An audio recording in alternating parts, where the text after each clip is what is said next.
regular city council meeting. Hey, folks, can we get your attention, please? Yeah, I don't know where the gavel is. It's 7 o'clock, time to start. Regular city council meeting of June 2nd, 2025. Please rise for the Pledge of Allegiance led by Councilmember Nancy Goodloe. I pledge allegiance to the flag of the United States of America and to the republic for which it stands, one nation, under God, indivisible, with liberty and justice for all. Thank you. Will the clerk please take the roll? Beauchamp. Here. Goodloe. Here. Lowquist. Here. Miller. Here. Palmer. Here. Mayor Elliott has an excused absence. He is work-related travel, and Josh Thompson also is traveling tonight. So you have just the five of us. There is one proclamation, no public comment. It was signed by the mayor, the LGBTQ and Pride Month. We have no awards or recognitions, so we are at approval of the agenda. Mr. Mayor Pro Tem, move for approval of the agenda. Second. Motion and second to approve the agenda as presented. All in favor? Aye. Aye. I too vote aye. Opposed? Motion carries. Consent agenda is before you. Madam Mayor Pro Tem, I move approval of the consent agenda as presented. Second. Motion and second to approve the consent agenda as presented. I will abstain from this as I have a tree removal request on the agenda. So all in favor? Aye. And I abstain. So petitions, protests, and communications, we have board and commission appointments on page 71.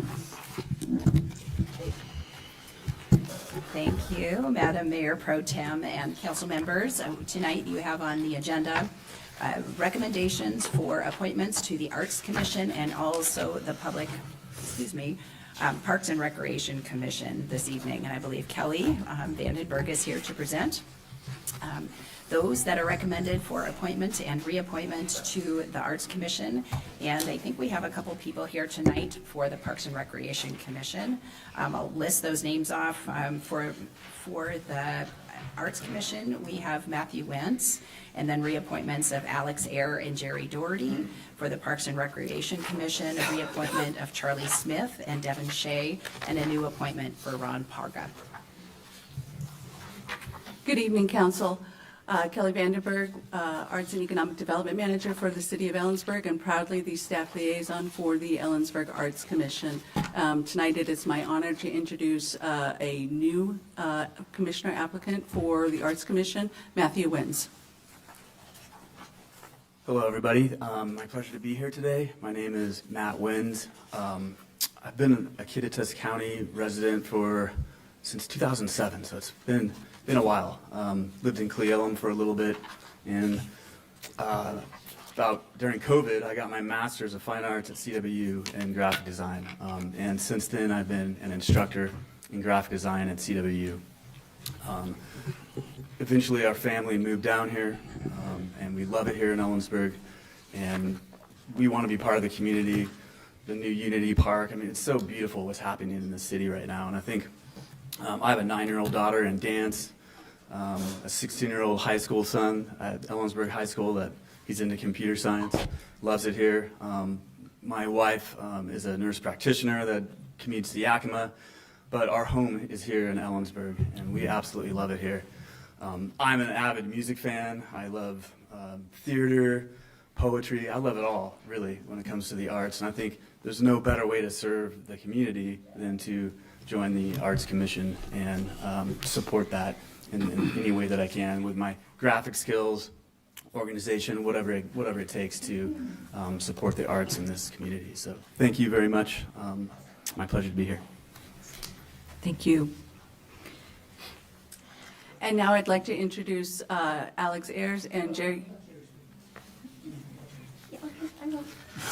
And Jerry, you can tell Alex is the chair. And Jerry Doherty, both have submitted applications for reappointment to the Arts Commission, and I am grateful for every day that they have chosen to serve. And with that, I'd like to introduce Jerry, please. Thanks. Good evening, council members. As the person that's been serving on the Arts Commission the longest now, there's a long list of things that we've done. The Creative District, the arts funding, bus shelters, we've made some really good impact around the city. And looking forward, if you were to reappoint me, what I'm really interested in now is making sure that we take the next step with Unity Park and turning the infrastructure that's there now into a really vibrant arts space that can be activated in a multitude of different ways. The city arts policy, and this is where I like to geek out about some of the policy stuff that we do as the commission. The city arts policy is 5.5 years old now. I think we've realized that there's some things that work really well and some things that we need to bring back to you to revise and refine. So I look forward to the work that needs to happen with that. And really I really enjoy serving the city in this capacity and the residents of Ellensburg and making Ellensburg a much better place for us to all live. And I hope that you'll continue to have me serve in this position. So thanks. Thank you. Thank you. Good evening. I'm Alex Ayer. I'm the current chair of the Ellensburg Arts Commission. I'd like to act in that capacity for a moment. Matthew Wentz was recommended by outgoing Commissioner Aaron Ustra, and he's, as you learned, a professional graphic designer and lecturer in graphic design at Central Washington University. Based on the subcommittee interview and the applicant's involvement in the arts community in Ellensburg, we recommend appointing Matthew to the Arts Commission, effective through May 31st, 2029. And Jerry, who's our firebrand and our real spokesperson, I'm just the figurehead. Jerry has served as the Arts Commission for several years and successfully played a key role in supporting art-focused projects and looks forward to further developing the city's arts policy, as you heard. We recommend that he be reappointed to the Arts Commission effective through May 31st, 2029. Most of you know me. I've worked with most of you in other committees and ways. Madam City Manager, thank you very much. It has also been my great pleasure over the past, I think it's been 15 years actually, to watch this organization be nurtured by you and to grow in our capacity to serve our cultural and artistic communities, and to, through these various activities that Jerry mentioned, the Creative District and other activities. Mr. City Attorney, welcome. Nice to meet you also. It really expand our regional presence.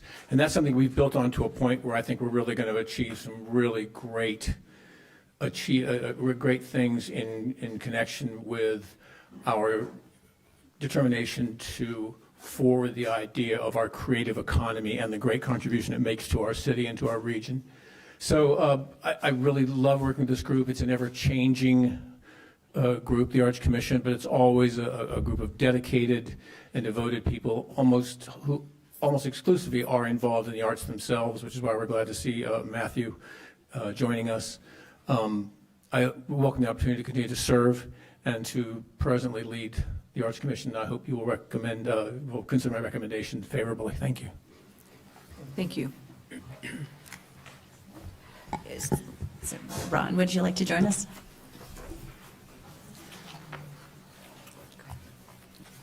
Good evening. My name is Ron Parga. I'm,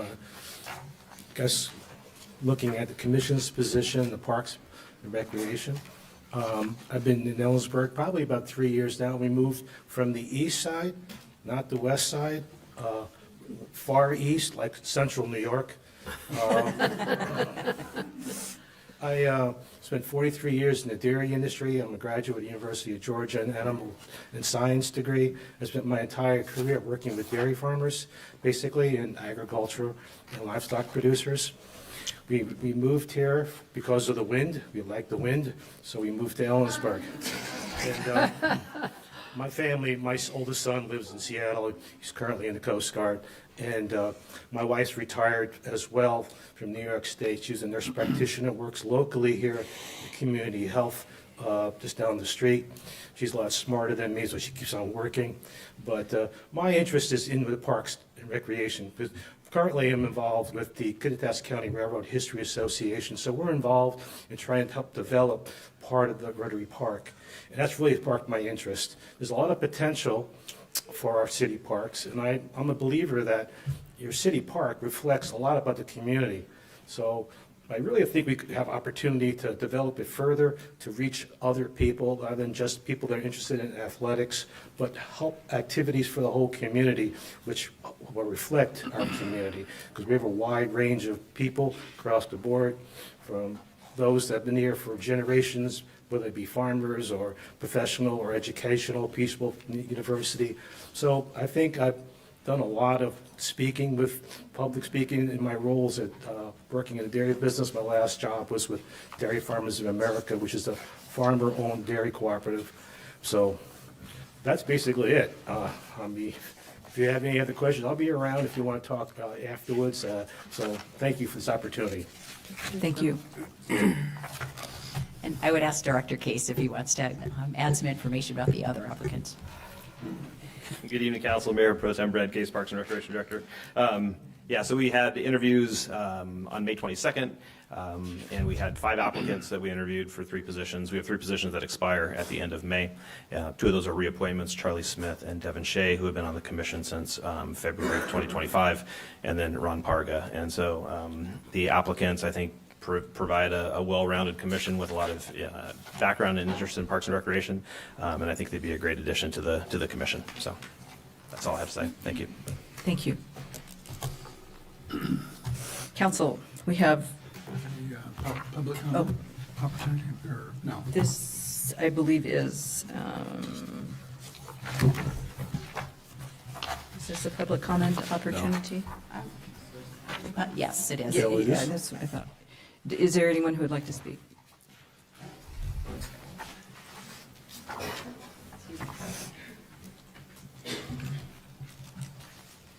Just to confirm, it's 3 minutes, right? 3 minutes. Okay, thank you. All right, good evening. My name is Victoria Thomas. I'm an Ellensburg resident, and I'm speaking on my own behalf, subject to city parks. I again want to thank you for the very good parks we have in our pretty little valley in the center of the state. Okay, so this is not about parks generally, this is about the appointments that are being I thought made this tonight. was now just the next item. I'm so sorry. Strike the This is- record. I Okay, have no comments. great. Just clarification. Would anyone like to speak about the applicant, filling these positions on these boards? Okay. Yeah, don't worry about it, we do it all the time. You're good. Would it be all right to separate the Arts Commission from the Certainly. Parks and Rec? However you would like to make it. All right, I'll start the ball rolling. Madam Mayor Pro Tem, I would like to move for the appointment of Matthew Wenz to the Arts Commission and the reappointment of Jerry Doherty and Alex Ayer. Second. Motion and second to appoint Matthew Wenz to the Arts Commission and reappoint Alex Ayer and Jerry Doherty to the Arts Commission. Discussion? I just, as the council liaison to the Arts Commission, I would concur with Kelly Vandenberg's assessment. Alex and Jerry are both outstanding Arts Commission members, and they contribute tremendously. So it's really good to see them be willing to re-up, and I know that Matthew will be a nice addition as well. Okay. All in favor? Aye. I too vote aye. Opposed? Motion carries. Parks Commission appointments? Madam Mayor Pro Tem, I would recommend we approve, appoint Charlie Smith, reappoint Charlie Smith and Devin Shea to the Parks and Rec Commission and appoint Ron Parga for his first term on that commission. Second? Motion and second to reappoint Charlie Smith and Devin Shea and appoint Ron Parga to the Ellensburg Parks Commission. Discussion? Yeah, just a comment for city. Thank you all for being here again. We really do appreciate it. I want to put out the note again, like I do in every meeting, that We need people serving on all of these boards and commissions, and we appreciate those that want to serve our community. But this is where it also happens, because a lot of the things that they talk about gets recommended back to City Council for approval. So salute to all of you that are part of these boards and commissions. I know a lot of you that are part of these City Council meetings on a reoccurring basis. If you can't serve, maybe someone that you know that has that passion. But this is what democracy looks like. I'm really proud of our community because no matter our opinions, everybody's here for one universal thing. We love our community, and you're all participating. So I do want to appreciate that and say that we have openings on the Planning Commission. Looks like we have one on the Lodging and Tax Advisory and Environmental Commission, and it looks like we still have 2 more on Arts Commission. Am I reading that right? No? No. Okay, disregard that last one.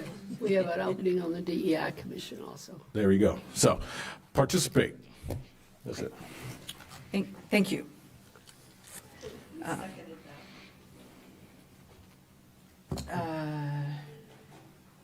Did I second? Oh, maybe I seconded. Nancy made the motion. I think Sarah and I raced to the second. It was a tie. We'll call it a tie. Okay. Don't ask hard questions. Did we vote? We didn't vote. Did we vote? Did we vote? No, not yet. All in favor? Aye. Opposed? That motion carries. Thank you. Okay. Moving on, this to item 8A, no, this is 7. Public comment. 7. Public comment on non-agenda issues. So this is an opportunity to speak to the council on items that we have control over. Speakers' comments are limited to 3 minutes. You may not identify yourself as a candidate for public office or make any statements about a candidate or ballot proposition. And we have a total of 30 minutes. If we don't get through everyone, we will revisit how to deal with that. Okay, so Candace Comfort is the first on the list.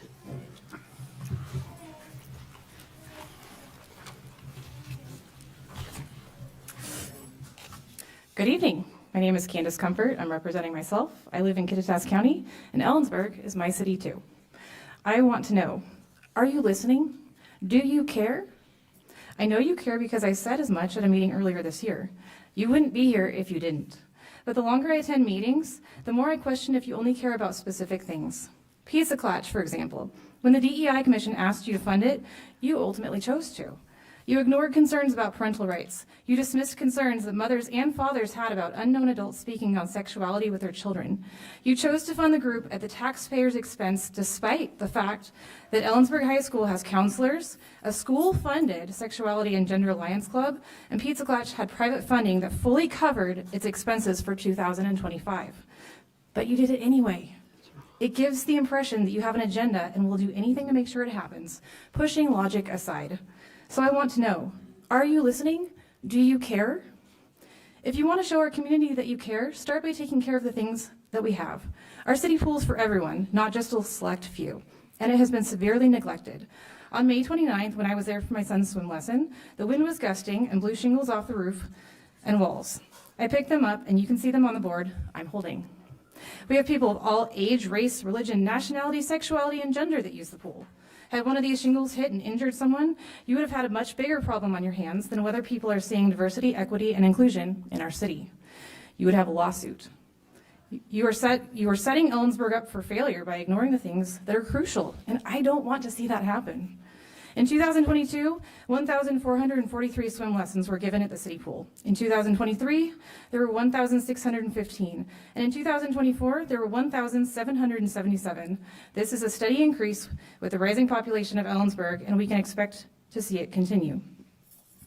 Not only are life-saving swim lessons taught here, but the pool has a gym, lap swim, recreation swim, water fit class, water exercise, sauna, hot tub, and now East Ellensburg Area Swim Team, Ellensburg Area Swim Team will be practicing there as the CWU pool is closing. The city pool is heavily utilized and its maintenance is grossly ignored. If you can tell by the duct tape lights, exposed electrical wires, and water-stained ceiling and beams. Ellensburg has a problem. So I'm extending an invite to you to sit down with myself, Parks and Rec Director Brad Case, and a county commissioner, because people in the county use the pool too, to brainstorm ideas of how we can increase the needed funding for our pool and better take care of its maintenance needs. It's the only one we have, and we must take care of it. So I ask you today, are you listening, and do you care? Thank you.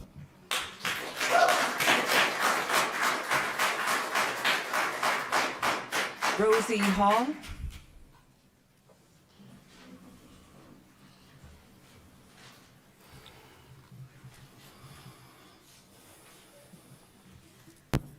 I am here to represent the Christian community and myself.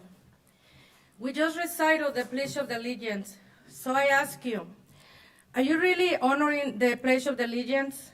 Are you really standing one nation under God? It is very clear to me that you are the governors of the darkness, and we are not living one nation under God. And because of that, I am here again, not for satisfying the feelings of human flesh, if not to educate you about the First Amendment of violation of this body. You are creating by forcing a single thinking of us. You are violating and corrupting the First Amendment. The government should not state the establishment of religion. You are establishing the DI deceiving agenda as your religion. Whenever any form of government becomes very tyrannical and destructive of this end, it is the right of the people of the United States of America to alter and to abolish it and to institute new government. When a long train of abuses and usurpation pursuing invariable the same object evinces a design to reduce them under absolute despotism, it is our right, it is our duty to throw you off of your position or such a government. Therefore, would the Christian families of this community have the great right of freedom to choose and abolish your progressive destructive DI agenda. Because of elitists and narcissist people like you, that's why the founding fathers wrote and led for us the First Amendment. You will not overstep our boundaries just because you want to be part of the Agenda 2030 and help the Leviathans to corrupt and disassemble the nucleus of God's family. With good principles and good values, focus in the nucleus of the traditional families of God. Stop creating a country of foolish generation with lower IQ. Focus in creating a country with intelligent citizens with a high IQ. So we, the people of the United States of America, can feel proud to be part of this nation and not to be the embarrassment of the nations. Never believe in the judgment of men, but in the eternal justice of God.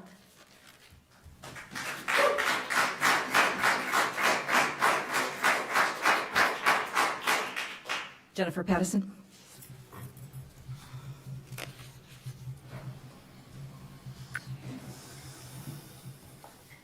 Jennifer Pattison, Kittitas County, speaking for myself.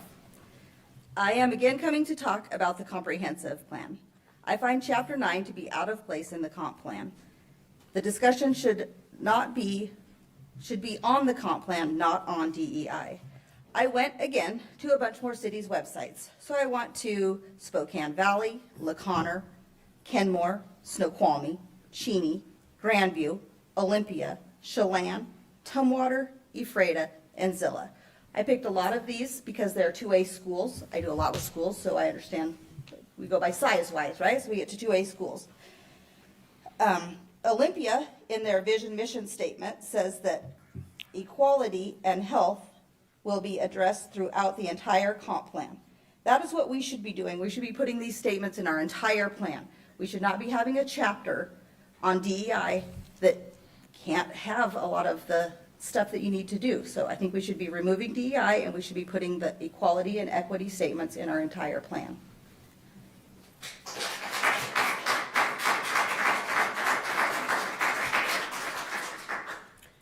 Mike Wallace.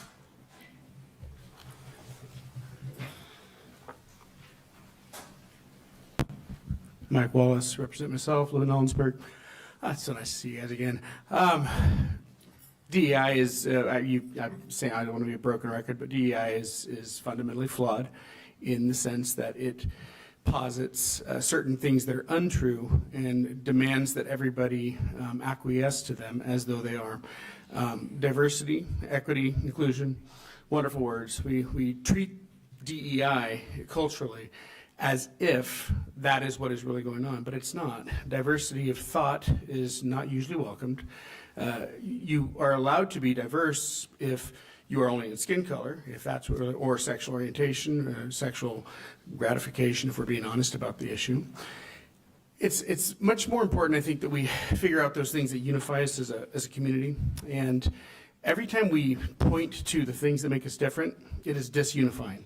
It is fundamentally flawed in its very approach, because every time we try to come together over something, we have to make sure, okay, do we have enough of that representation, and do we have enough of that? We used to not think about those things. We just used to treat each other as neighbors and friends, and we used to get things done. We used to not have to endure gaudy performances and inappropriate behaviors among a class of people that choose to engage in certain activities with others. And we used to be better for it. We used to be better for not having to always watch every single little tiny thing we say, the microaggressions, all the little systematic whittling away of our freedom of speech, just to be able to have conversations. We're always told by the side that promotes DEI that it's good. It promotes inclusion. It promotes conversation. It seldom does. If you don't agree with DEI, with the exception of this kind of a context, 3 years ago, you'd get off of all the social media platforms. You'd be doxxed. People would go after your jobs. There was all kinds of things. That was DEI at its worst. And DEI always goes to the worst. It is never what it purports to be. It is not about diversity. It is certainly not about inclusion. You cannot say to me that the last 5 years have been inclusive of people who follow the Christian faith. You cannot say it's been inclusive of people who are of a certain skin tone, myself. Historical wrongs cannot be made right by doing present wrongs. And choosing to evaluate people based upon their skin color, sexual orientation, whatever else you might want to choose, is fundamentally wrong, because you are essentially looking at superficial things. I am more than who I have sex with. I am more than my skin color. I am more than my sex. I am a person, and that should be what we should be looking at. DEI is fundamentally flawed. It's wrong, and government should have no place in it. Thank you.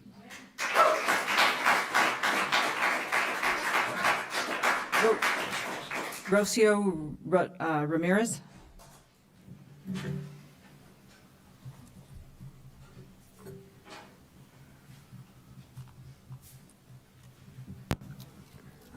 Hi, my name is Rocio Ramirez, and I'm a resident of Kittitas, and I'm here representing myself. And I'm here to discuss about DEI. It seems we're living in a society that wants to be ruled by teenager whimsical desires instead of following the right common sense of law and order values. Today seems like frivolity, lifestyles, corruption, and violence are overriding the majorities who want to live in the order that has been established by centuries.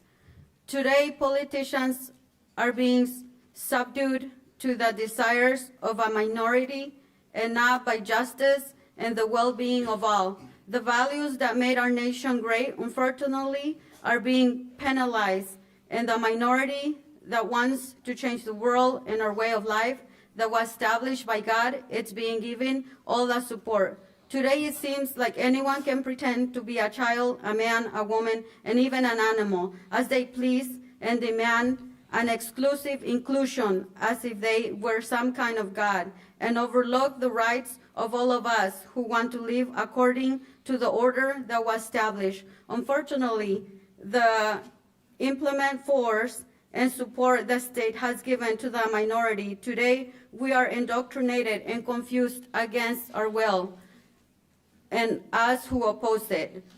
Out of all of this, it seems that we haven't learned from our past history All the great empires in history have failed and vanished for disrupting the law and order. As the prophet Isaiah in chapter 5, verses 20-21 says, destruction is certain for those who say that evil is good and good is evil. The dark is light and light is dark. That bitter is sweet and sweet is bitter. Destruction is certain for those who think they are wise and consider themselves to be clever. We are on time to reflect and be safe from the disaster that will affect both minorities and majorities. Come back to the way it was established. If there's a minority who wants to be or what they want to be, then do it, but respect those who want to live the way God established. Thank you. Stevan Elatombi O'Brien, I want to ask, you want to speak on DEI grants? That is on the agenda? Correct. So can you wait until that agenda item? Thank you. Geraldine O'Mahony.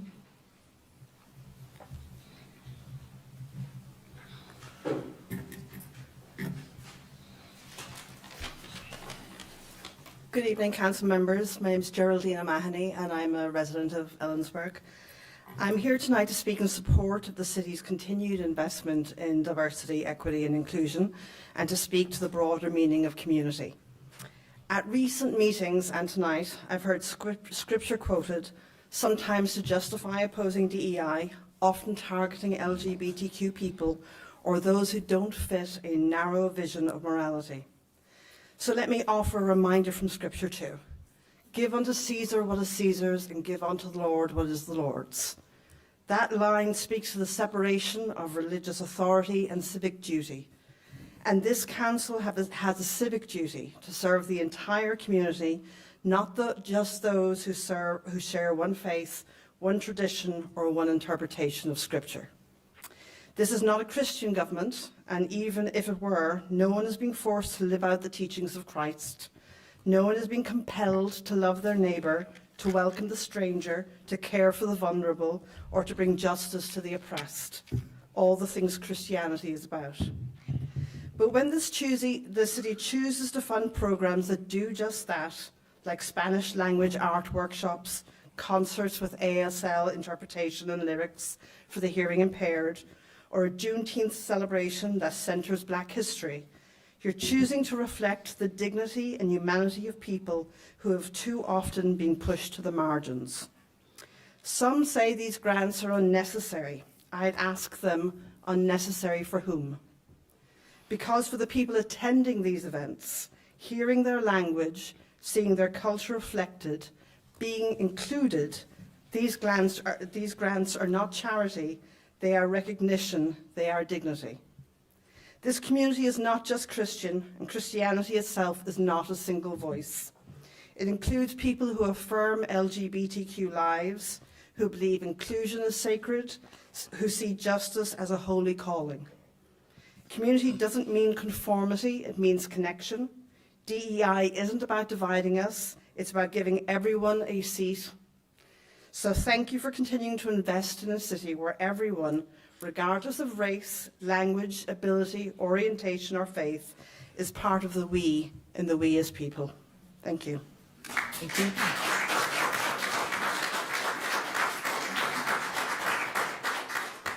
I forgot to start the clock, my clock, for half an hour, so if someone will tell me when I'm getting close. Thank you. Karen Vandegrind, PSE, about wildfire. We're going to switch this up. Yes. I just wanted to give council a quick update on PSE's wildfire prevention efforts. I understand that most folks have the city utility, but we are working kind of outside the city, especially this spring. We've been working overtime, getting visual look at all of our lines, both transmission and distribution, doing veg management in the general area with Asplund, and we're wrapping up all of that work this month. And some of the new tools that we are investing in this area are Pano AI cameras. So those are smoke detecting cameras that we're sharing the data with both DNR and local fire districts. We have 6 new cameras here in Kittitas County. The locations are Renslow, Ryegrass, Lauderdale, and then Lookout Ranch. We're also investing in fire risk models, weather stations. We have daily weather outlooks, and grid scope performance detectors. So all of this information goes to inform what operational measures we choose during peak wildfire season. During highest risk conditions, we may be using enhanced power line settings on targeted lines to make the electric system more sensitive to fault. So if there is a hazard such as a tree branch touching a line, that would automatically turn the power off to prevent sparks. And then during the highest risk weather, we would consider using a public safety power shutoff. So that's when we de-energize certain sections of lines or circuits to eliminate any risk of spark. And in that case, if we do decide to de-energize, we would give customers advance notice, also emergency responders, critical infrastructure. But we're also doing work to strengthen the grid. We're doing a lot of undergrounding right now on overhead lines. We have a project on Hunter Road, and then we're also looking at Day Creek Road, Umptanum, and then Thorpe Highway for some additional undergrounding in the next couple years. I think that's all I have to update this group on. If there are PSC customers, make sure to go into your account and make sure that we have the correct contact information. If we do decide to de-energize, we want to make sure we can send you an email, a text, a robocall. If you depend on life support equipment, please call our customer care because you would be getting a personalized phone call if that were ever the case. We've had our Public Safety Power Shutoff program this is our second year now. We haven't had to use it yet, but we just want to make sure all customers are prepared should the risk get that high. So if you have any questions, I'll be here after council. Otherwise, thank you. Thank you. Thank you.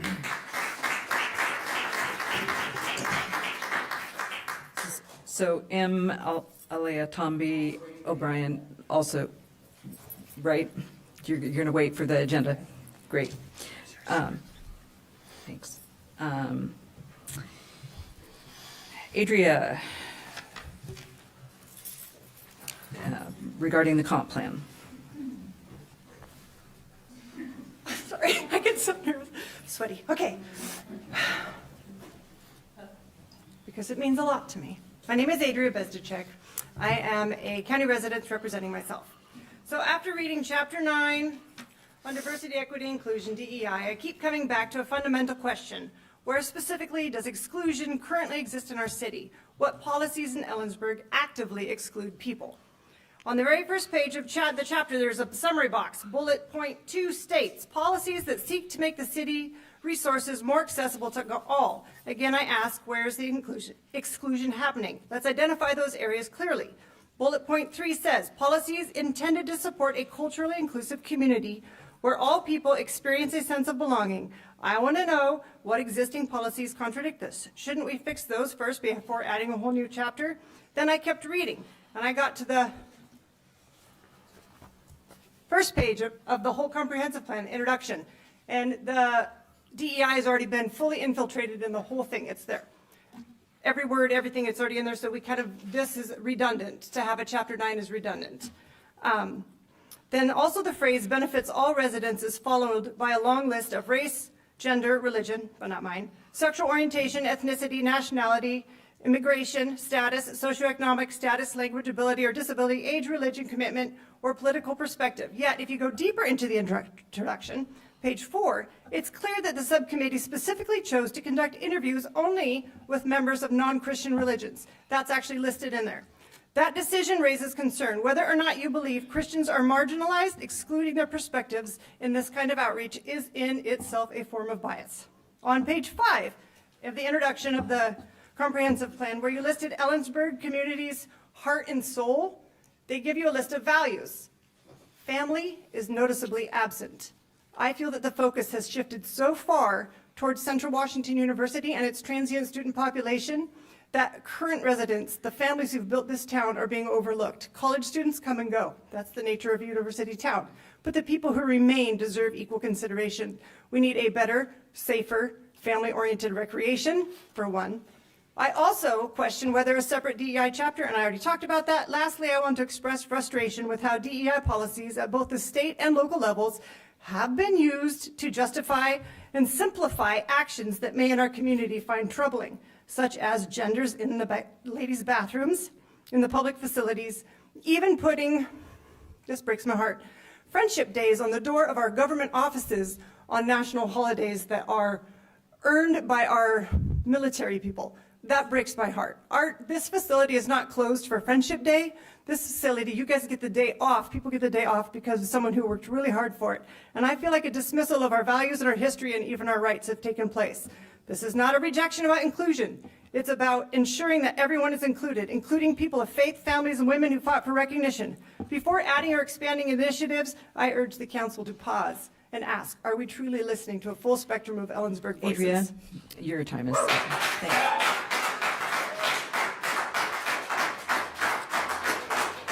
Pat Kelleher. Pat is speaking about restrooms.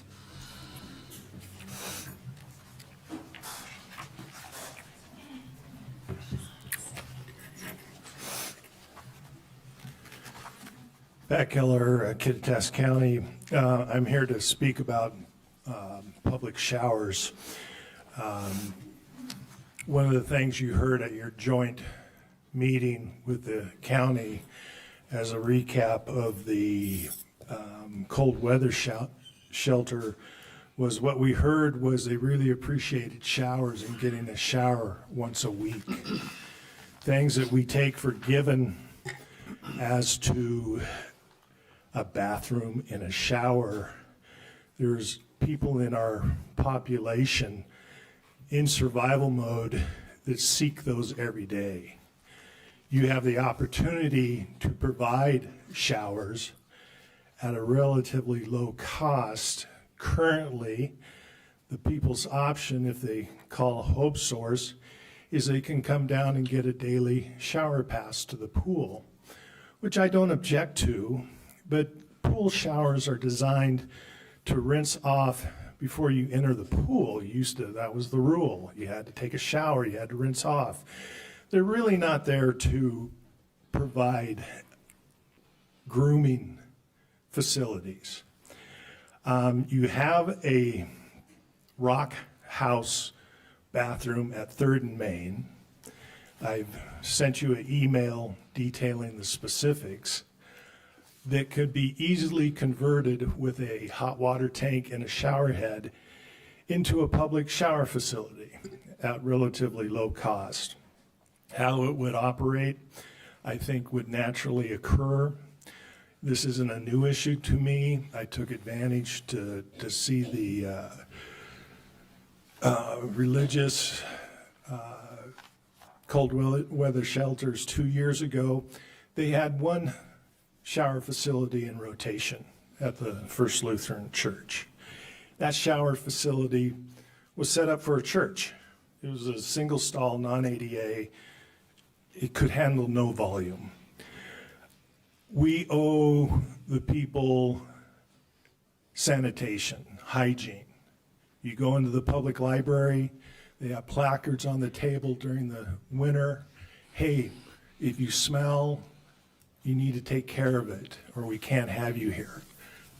These people are more than welcome at the library, but how do they get clean? And you have the opportunity, the people here in front of me, to make this happen. Thank you. Thank you. Okay. And the last to sign up is Susan Waddell.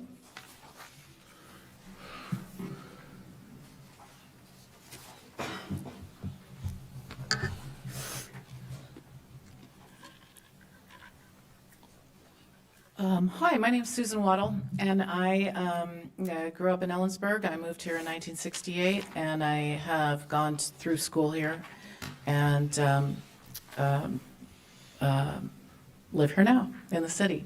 And I enjoy the city, and I'm glad for the diversity, inclusion, and equity movement, and I'm glad that we have that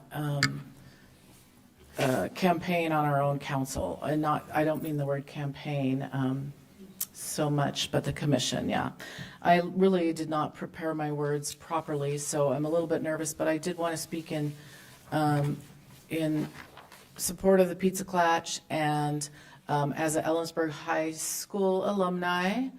And I feel like systemically, DEI commissions are just a part of us evolving as a society collectively, and I think they're important. And from what I have come to understand about our DEI commission, it's been a fact-finding thing, and so perhaps not every group that is out there was asked to come forward and give their opinion, but I think that could be corrected, and I'm really glad for this conversation because some of those people are obviously not feeling heard.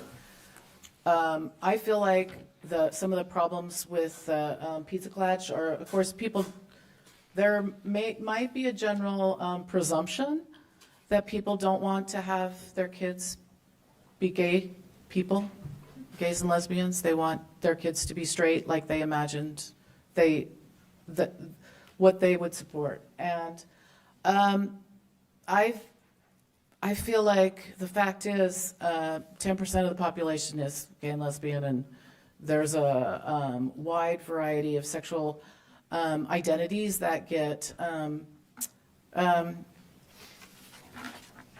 named in the alphabet now, right? And I want to support those kids because high school is hard time.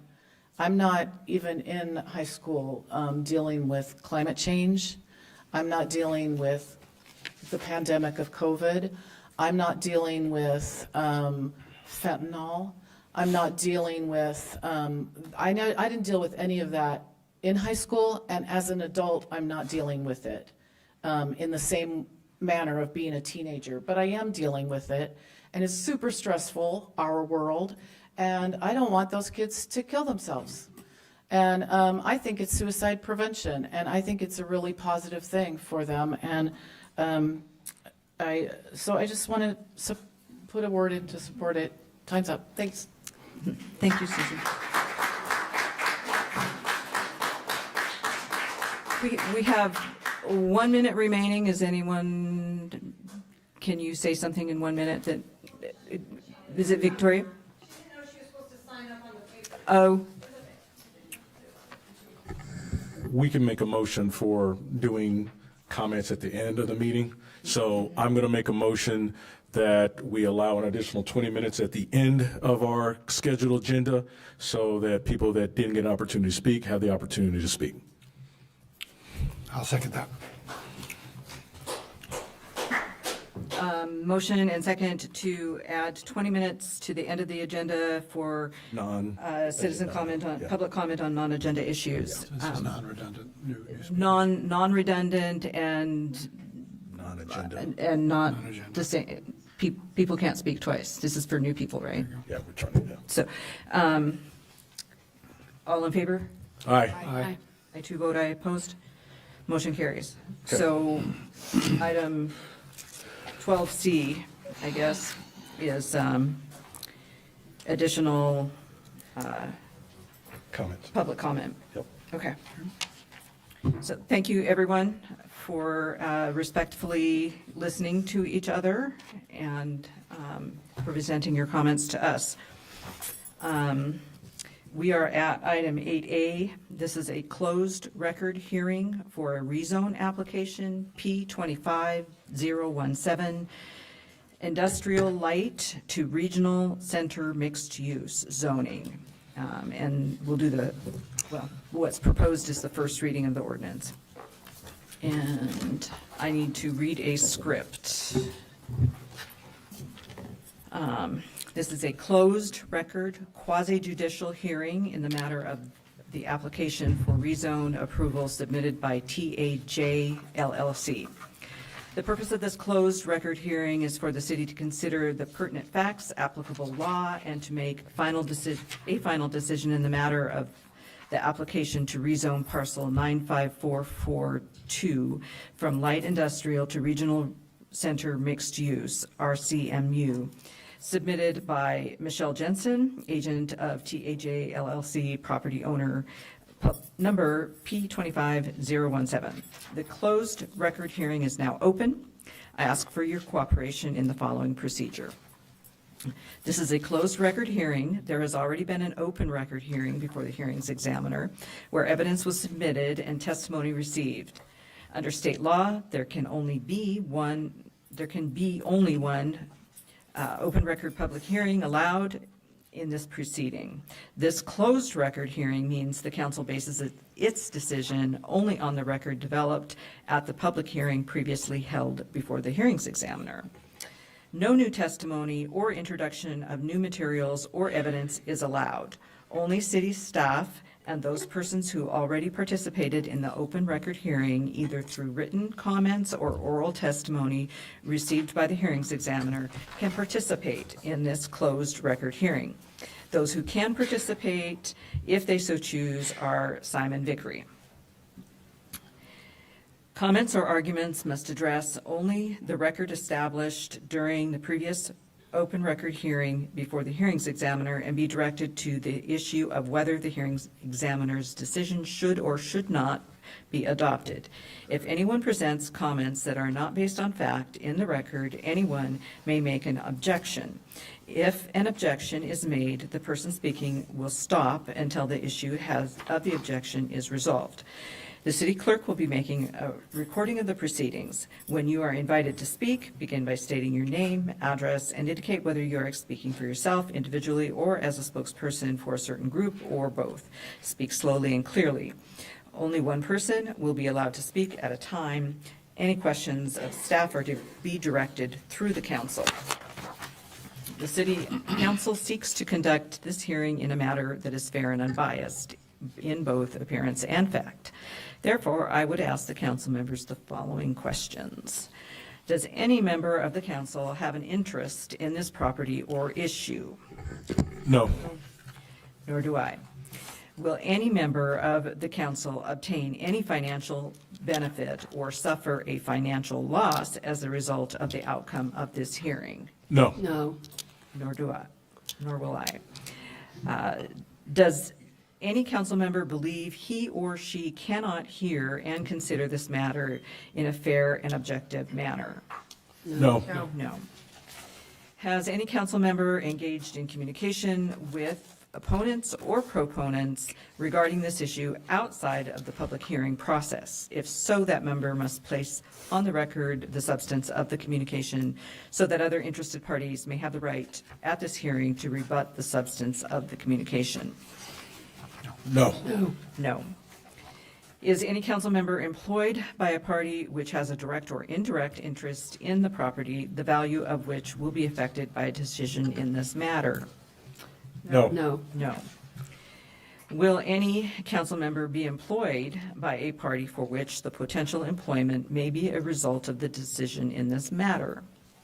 No. No.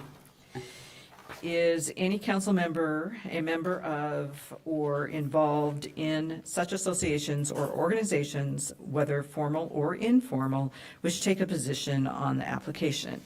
No. No.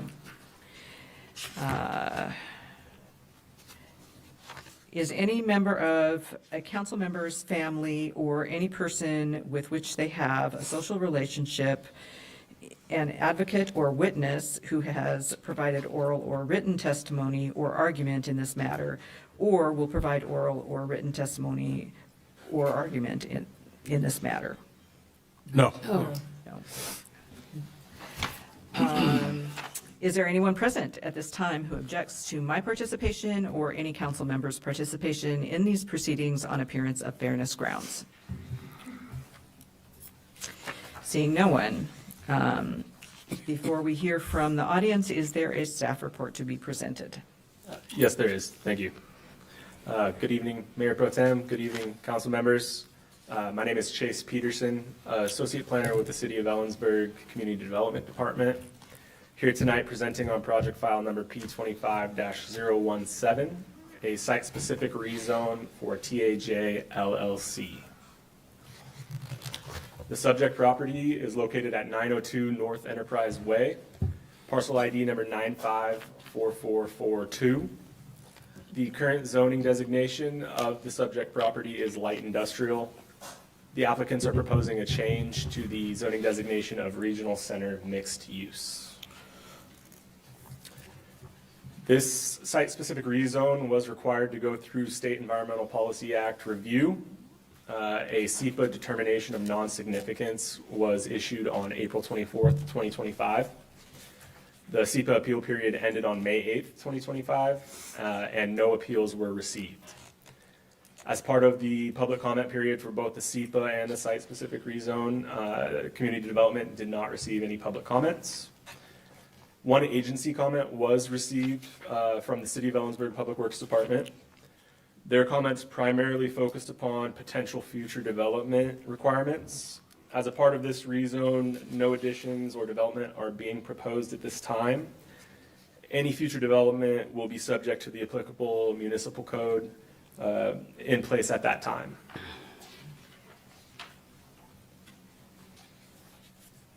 Regional center mixed use allows for a variety of commercial uses within the zoning designation. Mixed use areas serve as a transition zone between commercial and industrial zoned properties. The comprehensive plan future land use designation for this parcel is community mixed use, which is consistent with the rezone request to regional center mixed use. This can be seen in Exhibit 1.4, which is the comprehensive plan future land use zoning conversion table. Ellensburg City Code lays out 4 criteria rezones must meet. Staff found that the proposed rezone was consistent with these criteria that you see before you. Further detail and analysis can be found in the staff report provided. This is Exhibit 1.13.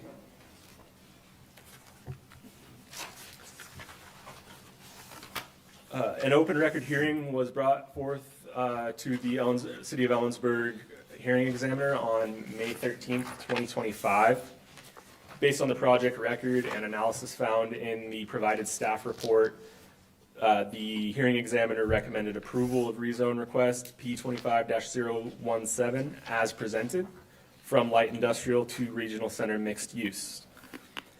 Providing testimony at the open record hearing was community development staff, as well as legal representatives of the applicant.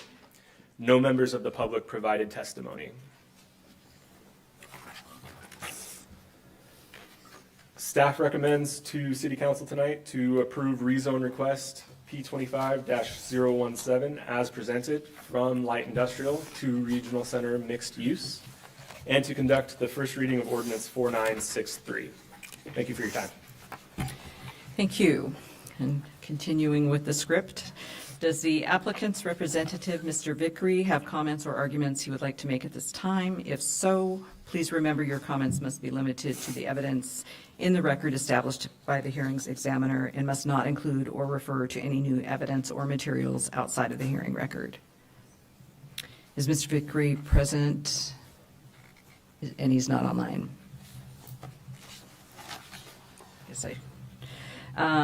Does the staff have anything to add? Not at this time. Thank you. Thank you. And the applicant's representative doesn't either. Council, do you have questions of staff, I guess, if there's no applicant representative? Madam Mayor, Yeah. I'm not sure if it's an applicant representative. There is one hand up online. Is it Mr. Vickery? Quentin Badger, I believe. I'm Not looking sure at if the it's a representative or not. attorney. I think it has to be Mr. Vickery. Quentin Batcher is the legal representative of the applicant. He was unavailable at the public hearing. Simon Vickery was in his place, was present in his place at the open record hearing. Do law firms count as a combined? I think that's fair to have him testify for his calling. Okay. So, Drew, will you unmute Mr. Thatcher? Yes. Hi, can you hear me? Yes. Hi, this is Quentin Bacher. I am the attorney for TAJ LLC. I was, as Mr. Peterson said, unavailable at the open record hearing, and so Simon Vickery took my place. I have nothing further to add beyond the staff report. I would like to give a shout out to the planning department. They've been wonderful the entire way. So thank you very much. That's all I have. Okay, thank you. That's the kind of comments we like.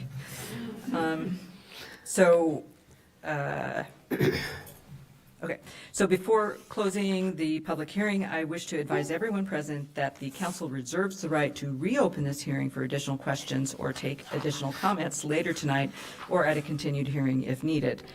The public comment portion of this hearing is now closed. Council may now begin its discussion and deliberation of the matter. Okay. First of all, thank you, Mr. Peterson, and thank you for all the commenters on this particular issue. So I'll make this plug again. This is for community education. Most of you already know this, but this is part of economic development. When you see these weird things as far as zones and reparcels and these kinds of things, this is the important aspects of our community. I think a lot of people know that we have a lot of economic development along Dollar Way.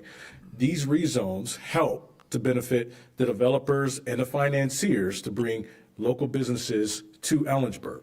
So this kind of thing is very important. So when we talk about participation in different aspects of commission, this is why it's really important. So don't gloss over these things. Pay attention to these things because these things mean job. These mean growth of our GDP in our local community and our county. So these are important things.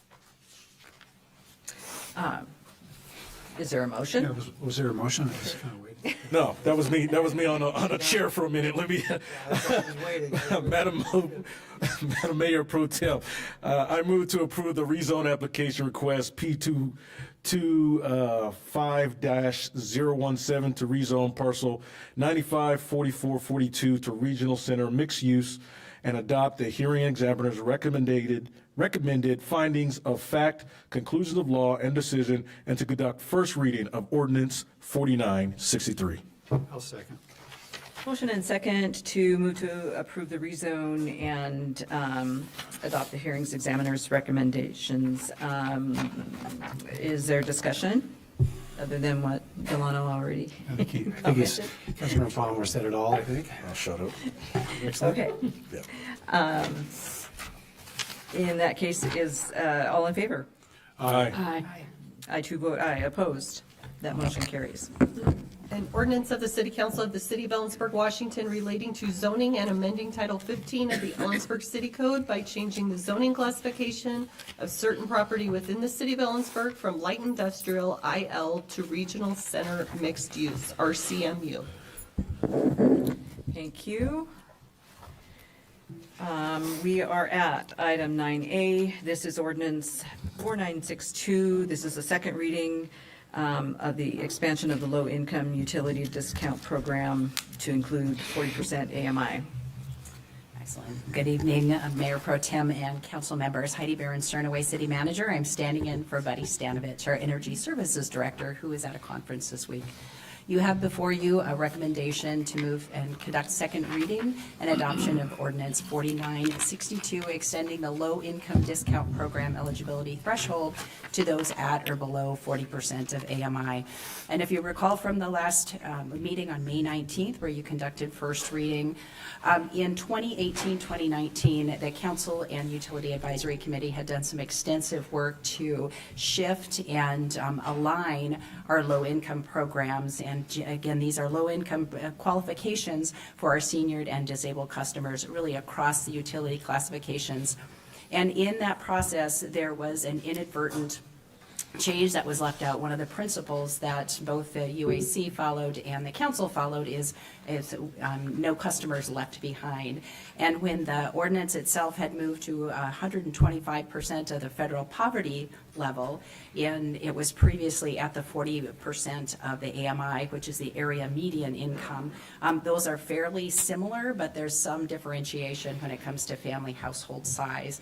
And so the goal was to not leave anyone behind, and that language did leave some behind. And so our recommendation is to align, and this ordinance is essentially adding the 40% AMI to the qualification for those programs. At the last meeting, there were two questions. One was how often are folks qualified or requalified for this program, and by our contract with Hope Source to operate the program, it's every 2 years. Oftentimes, individuals are actually qualified on a more frequent basis based on other potential program qualifications, but our agreement is for on a 2-year basis.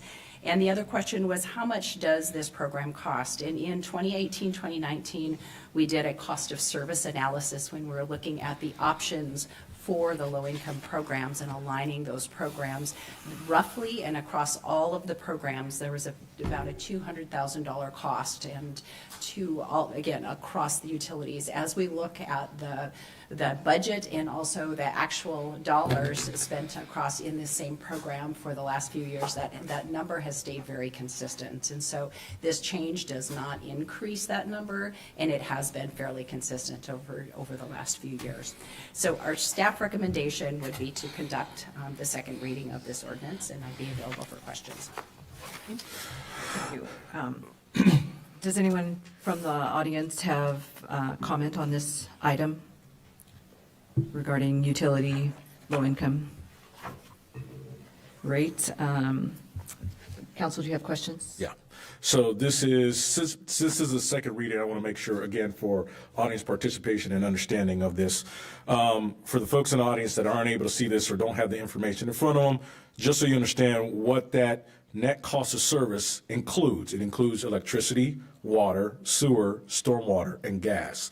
So that net total that Heidi was just talking about is that $200K that makes up varying differences associated with those utilities. Now, one of the things that I asked last time, and I'll ask again, how many customers does this impact by making this adjustment that were previously going to be left out of the program? I believe the number is about 36 customers. That sounds about right. I can't remember exactly, but it was around there. So again, this helps to serve a lot of our vulnerable community, especially those that are low income, and it's particularly seniors, especially those that are on fixed low income that are seniors. So it's very beneficial to simply adjust this so that we serve as many of our community members as possible. Feeling that went beyond question, but okay. It was a question / statement. Any further questions? Is there a motion? Madam Mayor Pro Tem, I move to conduct second reading and adoption of ordinance 4962, extending the low-income discount program eligibility threshold to those at or below 40% AMI. Second. And motion and second to conduct second reading and adoption of ordinance 4962. Any discussion? All in favor? Do roll. Oh, roll call. That's okay. I always It's been a forget roll while call. since you've had to do that, yeah. Beauchamp? Yes. Goodloe? Yes. Miller? Aye. Palmer? Aye. Lilquist? Aye. An ordinance of the City Council of the City of Ellensburg, Washington relating to Title IX Utilities and amending Section 9.30.20 of Chapter 9.30 Utility Rates of the Ellensburg City Code. Thank you. We are at item 11A, page 169. This is the approval of the Diversity, Equity, and Inclusion Commission's 2025 grant awards. Hello, Nicole Klaus, staff to the Diversity, Equity, and Inclusion Commission. I'm here before you today to provide recommendations from the DEI Commission regarding their 2025 grant awards. As part of the DEI Commission's 2025 spending plan, a call for funding applications for projects supporting diversity, equity, inclusion, and belonging was put out to the public. The 2025 grant cycle includes $5,000 that can be awarded. The application period closed on April 18th. We received 6 applications with requests totaling $22,700, well over that $5,000 available. Grant funds must be spent in the remainder of this calendar year. The grant funding was advertised on the city's website and social media, and a press release was issued to local media as well. A subcommittee of the DEI Commission made up of Chair Nancy Goodlow and Commission members Tylene Cornell and Candy Cleary evaluated the applications and made the recommendations before you in the packet. They are recommending partial funding for 5 of the applicants that applied. And in general, the commission focused on funding projects that were open to the public. They stayed away from funding things like prizes or events that had an entrance fee. So at this time, staff is recommending City Council move to approve the Diversity, Equity, and Inclusion Commission's 2025 grant awards. Thank you. Is there anyone in the audience who would like to speak to this issue?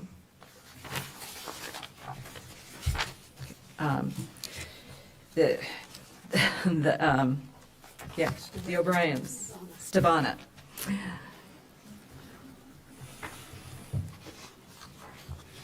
Since you signed up.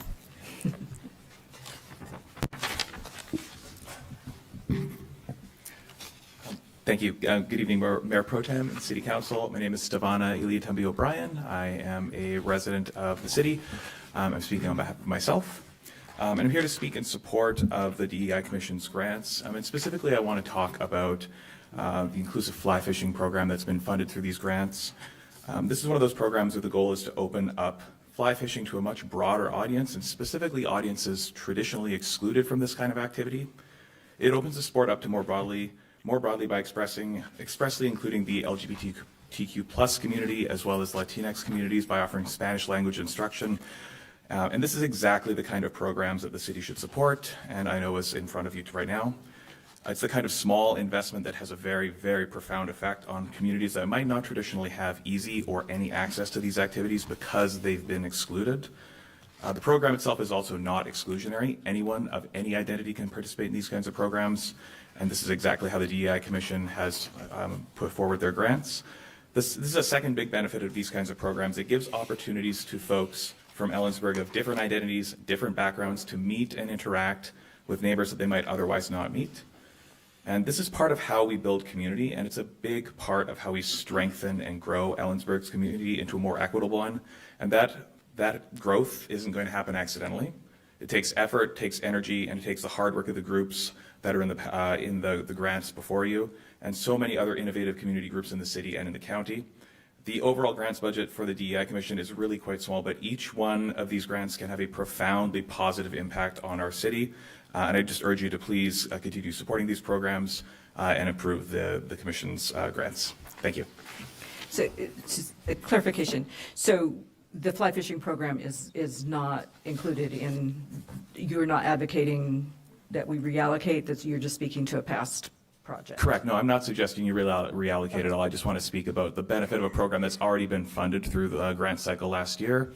I know there are several programs that were funded last year that aren't in today, but each one of these programs are really quite important, quite vital to the city, and I know that you have some really important ones in front of you right now. Okay, thank you. Thank you. Okay, so M was also signed up.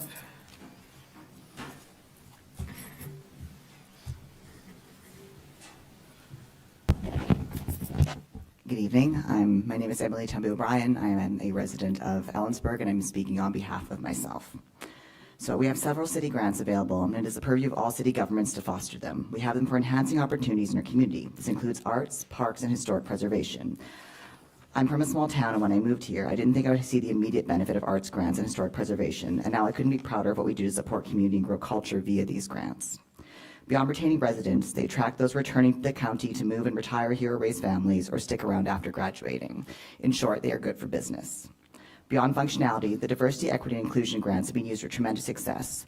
They partially funded youth art programs, getting folks outdoors, the vibrant downtown celebrations, though notably often funding something equivalent to 1/6 of their overall budget. They are not symbolic, but they are not fully funding any one activity.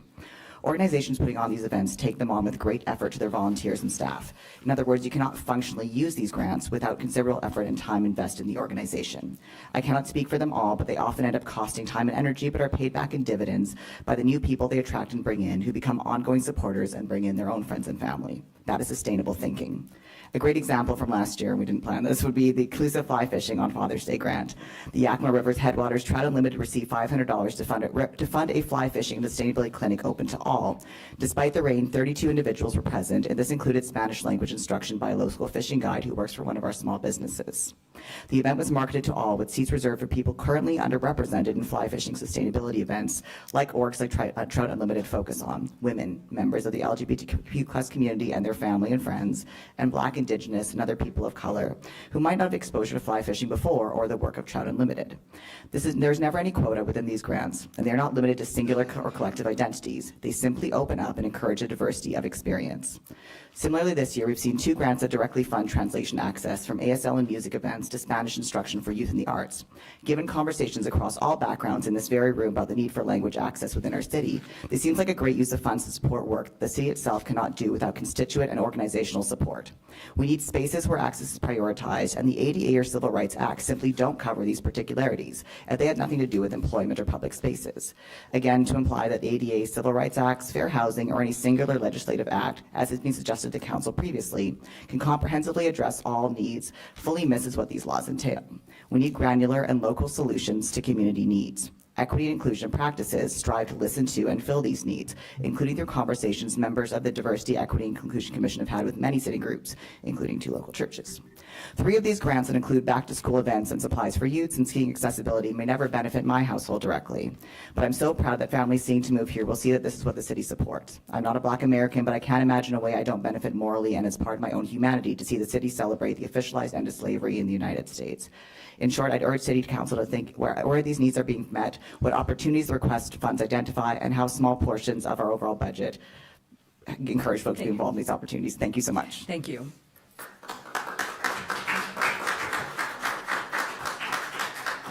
The lady in the front row. Hey there, I'm Allison Dermond. I'm a city resident. I've lived in Ellensburg roughly 20 years. I've raised 3 children here. One is about to graduate at Ellensburg High School this week, so it's a pretty busy time for us, but I wanted to make sure to stop by and just show my support for the grants that are in front of the council at this time. And there's 2 that really stand out to me. The first one is the funds that'll go to Gallery 1 in support of Spanish art workshops.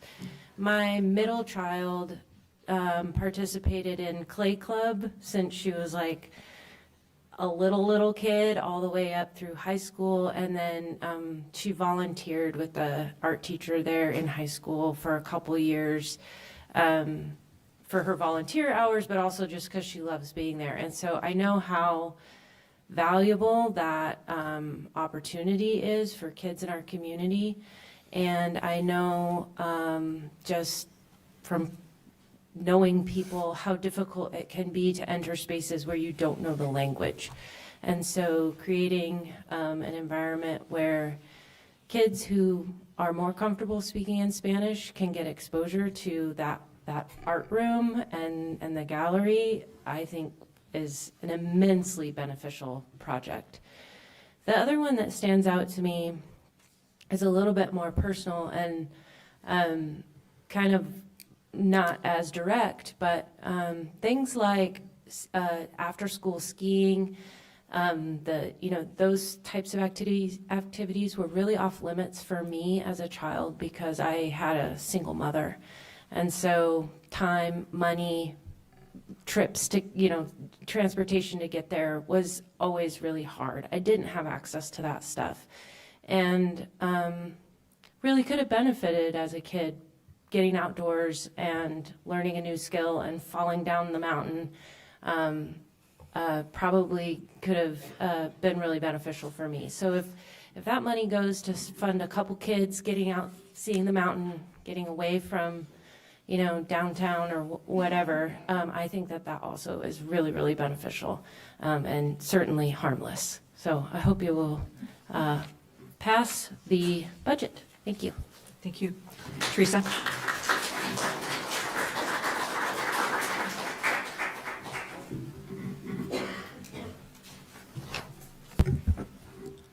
Good evening, everyone. I'm Teresa Devine.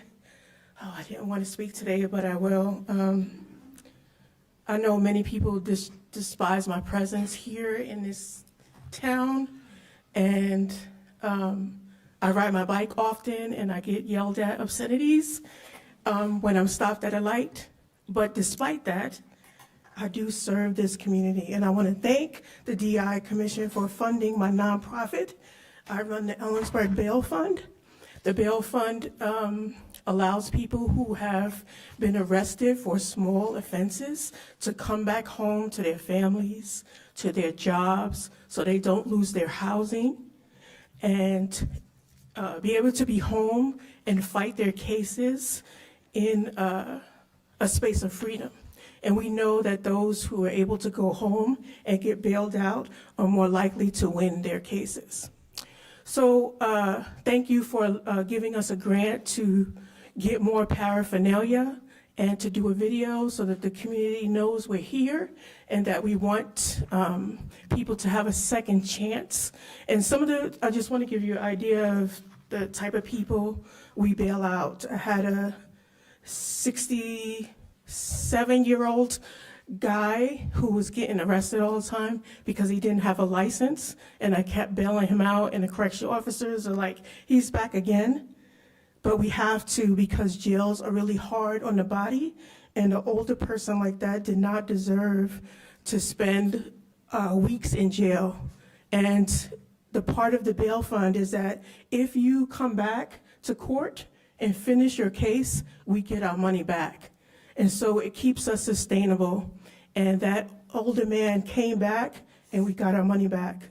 I had a young woman who has a custody dispute. She loves her children, but she constantly violates the way you exchange the babies and stuff. And so she'll just show up early and they violate her every time. And her bail is only $200 to $300. So we consistently bail her out so that she can be with her kids. And it's not truly a big offense, but it is helpful to families. So yeah, I'm here. I've been here 20 years, and you can hate me if you want to. Thank you. Thank you.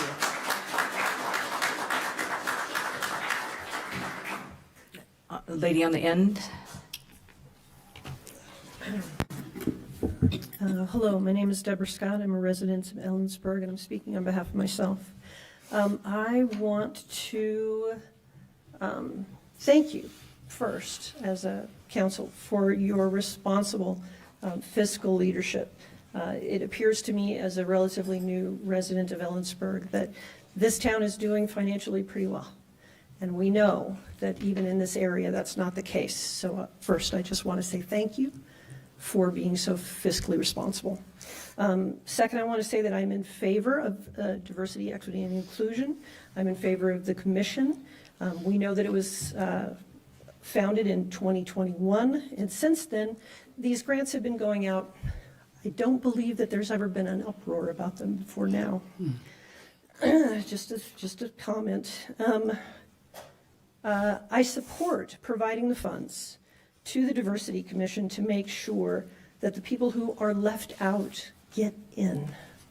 I'm in favor of gear for ski club. I'm very in favor for anything that provides language assistance, whether it be Spanish or ASL or anything else, that means that the people who don't feel like they belong can belong. That's the whole point.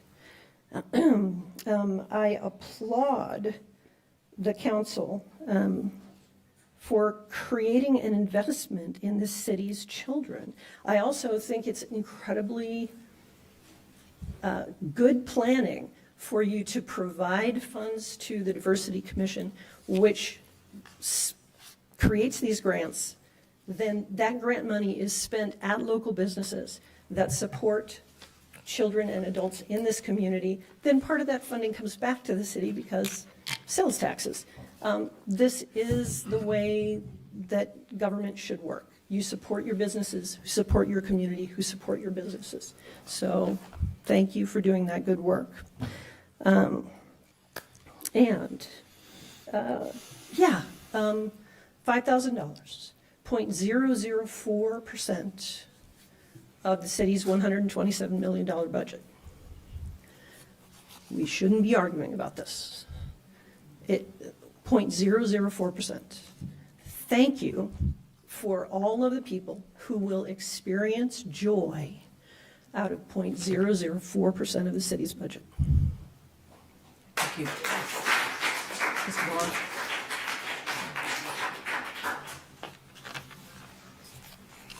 Mike Wallace, represent myself. Before I comment on that, just to you, just so you know, those of us who are adamantly not supportive of DEI commission, DEI grants, I just want you to know I would never do that. Not all the people that I know that do not support DEI, they love you because Jesus loves you. So welcome to our community. I'm glad you're here. We all are, those that I know. And I'm sorry if that's been your experience. That said, choosing grants, no matter the quantity of the money, based upon conditions that are controversial, we could say, in some cases immutable characteristics of a person. I didn't know in this community that there was a prohibition against fly fishing for people. I didn't realize that was the case. I didn't know that we needed a grant to support that.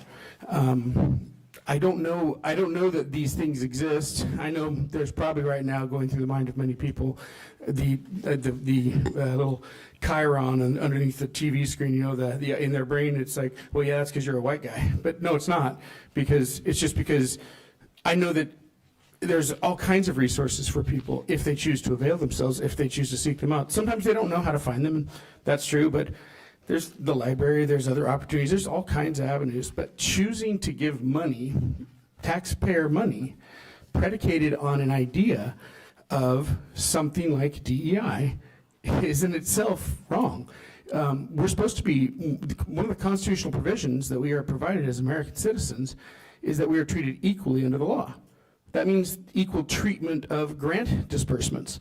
But the very nature of this grant program excludes, in an inclusionary way, of course, but it excludes a segment of people who would seek this grant money for well-meaning organizational opportunities, ways to enrich our community. That just on the face of it, you should be able to see that in the name of inclusion, you have effectively excluded most of the people. The majority of the people in our community are not going to fall into the groups that DEI is trying to promote. So I would just ask you to reconsider the premise. If you really are interested in inclusion, then inclusion should be everyone, not just the people you choose, not just the people who check off a certain politically convenient box for you, not just the people who you say are marginalized. Some of those people, just so you know, some groups have over 1/3 of the calendar of the American calendar is a dedicated holiday to them and their choice of living. So my suggestion is to maybe divorce ourselves from the idea of DEI and grant giving and just find worthy causes. That might be enough. Thank you. Is there anyone else who would like to speak to the grant funding? Okay. Council, do you have any questions? Can I make a statement? After we make a motion. Is there a motion? I make a motion to accept the recommendation from the DEI Commission to extend the grant funding to the agencies that are indicated in our program. Second. Motion and second to approve the DEI Commission's recommendations for the 2025 grant awards. Discussion? Motion maker has first shot. Yeah, I would like to make a comment.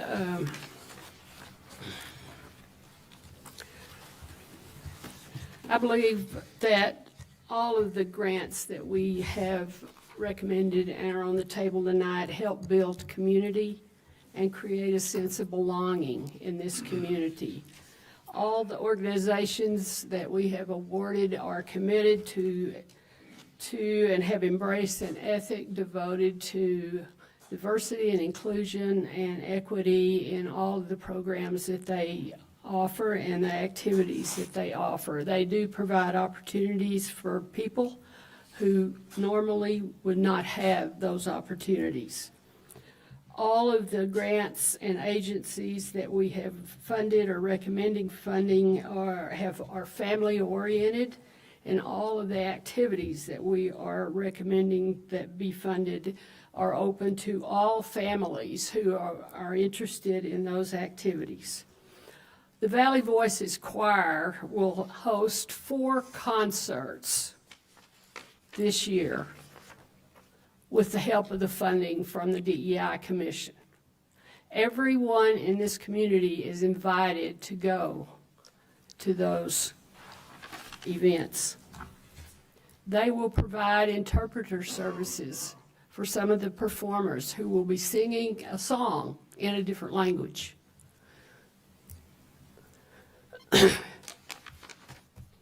They will provide ASL interpretation for people that can't hear what the choir is singing.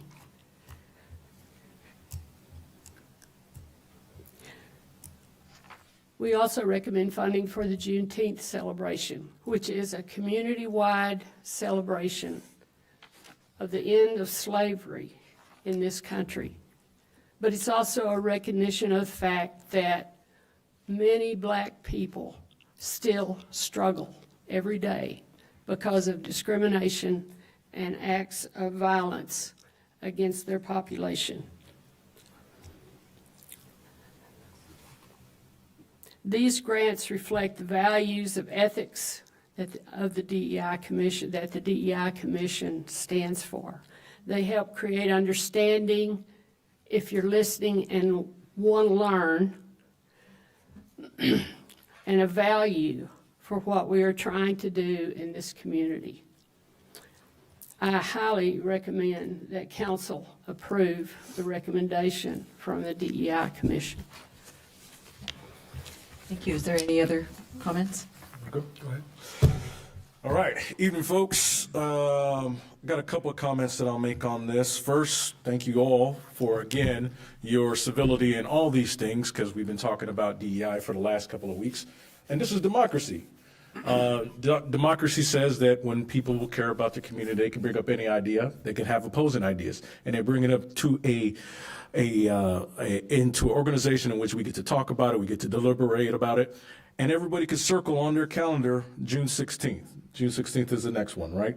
June 16th is the meeting in which the City Council will have a meeting with the DEI Commission to talk about this more extensively. So feel free to bring a lot of people in this. We want to make sure that people are participating, or at least listening to that conversation the City Council will be having on this, because we get it. There's a lot of feedback and a lot of concerns associated with everybody's perspective on this. And so that's the important thing that we really need to recognize, is everybody has a different perspective and perception of this. Part of it is based upon personal experiences that people have actually dealt with in their lives. Some people have dealt with it in their workplace, in their personal home, wherever they go, in their environment, in their community. And a lot of those things came out here with those comments tonight, and will probably come out in future meetings and everything. And that's okay. The respect behind these things is the most important thing. Can I interject that meeting, this special study session with the DEI Commission is at 6 o'clock, not during the regular meeting, and there is no public participation in that particular. Listening in. Thank you. I do appreciate that clarification. First, I'm going to abstain from this particular item because I am part of one of the planning committees specific to the Juneteenth grant writing, and I'll talk about that here in a second. So that's item number 1. 2 is really this discussion associated with DEI. I'm looking forward to our next meeting, the special meeting, so we could talk about this a little bit more in detail. We heard a lot of different comments associated with it. I hear an overwhelming comment as far as community and belonging from both sides. the desire to simply belong in your community, to feel safe in your community, to feel like you're welcome. So that's what I want to get to the heart of, because if we can find that commonality, I think that we can find a solution. And so that's what I'm going to be working for. I think it's also important that everybody understands within the realm of city government, there are different streams of there are different avenue streams in which city can disperse funds associated with grants. DEI Commission is one. We've had several other means in which we fund several community events, such as Touch a Truck, Union Park Celebration, all these events throughout the year. And they're all meant to promote community, the sense of belonging for everyone in here. So again, finding that commonplace ground to bring this together.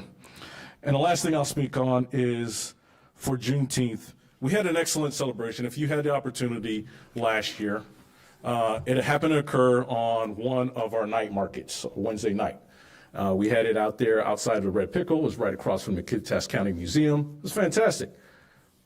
We had several hundred people out there. People got to go into the museum, participate, and really understand more about their community, not just about Black history, but about all of our history. And that's what makes us a community, is learning from each other's history, the good and the bad, the good and the bad. And Juneteenth is important as far as that community celebration. It's not to put one person or one people above another. In fact, Juneteenth is trying to make sure that people remember Black people are no longer 3/5 of a person, but are as equal to everyone in the country as everyone else, right? So I say these things to say community is important. We're going to get into the details of this, but it's really important during these discussions that City Council is not the only avenue to have these discussions. There are a lot of people here with opposing opinions on this. This dialogue has to happen outside these chambers. Outside these chambers with you, the neighbors. Because no matter the decisions this City Council make, you're still going to be neighbors. You're going to still see each other at restaurants, at churches, at post office, wherever it is. And we've got to be able to abide and live with each other with respect and civility. So. Thank you for that. I have really nothing to add on that score. I've always thought from the very beginning of our conversation about DEI, and then as it's evolved, and as was stated with the grants that have been provided over the last couple of years, I think that this has always been about the conversation in the community. And it strikes me, and I know we're going to have many more conversations about this, but we are. And I understand the perception because we sit here, and in most cases, we're hearing citizen comments on non-agenda items, and we're not permitted to interact on that because the items aren't on the agenda. So the perception may be that we're not listening. But I would challenge you, because I think the reality is I think every council member does. And I think somehow, and this isn't limited to inside this chamber, somehow or another, we've gotten to a place, in my view, where if a body like the city council does not agree with a particular point of view, people are saying that they aren't being heard or they're being ignored. And as Councilmember Palmer just mentioned, issues like this have not just two sides or two views, but many. And there's physically no way possible for any city council to make everyone happy. And our job is to do the best we can. And I go back to the founding of this, and it was about conversations and belonging. This isn't dictating anything. There are no quotas. There's nothing that says you must do this. This is just recognizing that there are people in our community who do not feel, and I appreciate that you may not agree that they should feel this way, but there are people who do not feel that they belong. And from my perspective, that's wrong. While I appreciate all of the spiritual references on both sides of the issue, it occurs to me, and I'm not an expert in this field, but it occurs to me that it is ironic that we find people within, for example, the Christian faith that take different views on this. So in my take, there is no single view. So again, government, as it's has been said, is intended to be, I think, neutral in that situation. We are not attempting to endorse a particular religious view or doctrine, nor should we, because if we do that, so we're going to exclude someone else. That has nothing really to do with the grants. I just wanted to, it's been sort of building, and I think that I just wanted to remind people, again, listening to Councilmember Palmer's words, we are listening and we do hear you. We may not always agree, but don't suggest that we're not ignoring you or that we are ignoring you, because we're not. That sort of is a sort of a non-sustainable conversation in my view. If you think you're only being heard when the vote goes your way, then I think you're missing part of the bigger picture, as Councilmember Palmer stated. So I just wanted to say again, back to the conversation, these grants, as Councilmember Goodloe mentioned, their common thread is the conversations and the experiences in the community are going to grow. And I think that if it frightens people that you might feel excluded by not being included explicitly, then I think I would suggest look in the mirror. Everybody needs to do that, and I think myself included. Everyone thinks they might have a good understanding of what it's like to walk in someone else's shoes, but I don't think that's true. I think the reality is people experience things in their own way. So I'm very happy to support this motion. Sarah, do you have any? Oh, the list You is don't? long, Nancy. Oh, Yeah. well.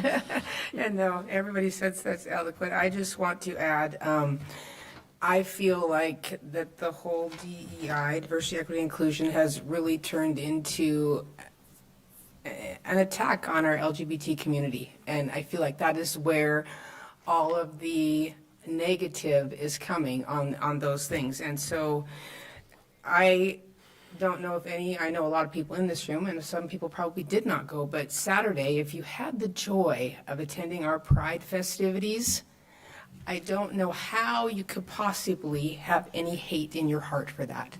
It was probably one of the most beautiful days that I have seen in Ellensburg. And that was just our community. I'm not just talking about the people in our queer community. It was a fabulous, beautiful day. I had a friend come into my place of business sobbing, and I knew something horrible had happened. He was filled with so much joy from our community that day that I cannot, it's hard for me to understand how it's turned into that. Diversity, equity, and inclusion is not just about our gay community. And we need to take that away from it, because I am the mother of a gay and a transgender child and a straight child. Okay, and they are all active members of your community, responsible adults who live very fulfilling lives. And I love each and every one of them. And they love the community that they live in. And they need that support from the community they live in. Now, that's a very small portion. We need to talk about grants. Okay, I'm sorry. I'm okay. Grants, the grants. I approve. Okay. I'm in support of this motion. Sorry. I digress. I'm sorry. I allowed a little further from the point than we should have gone. But I want to say that I attended the gang awareness presentation last week, and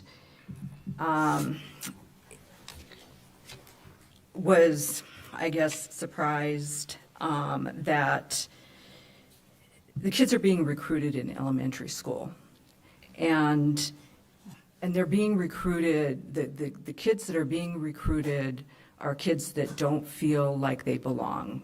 They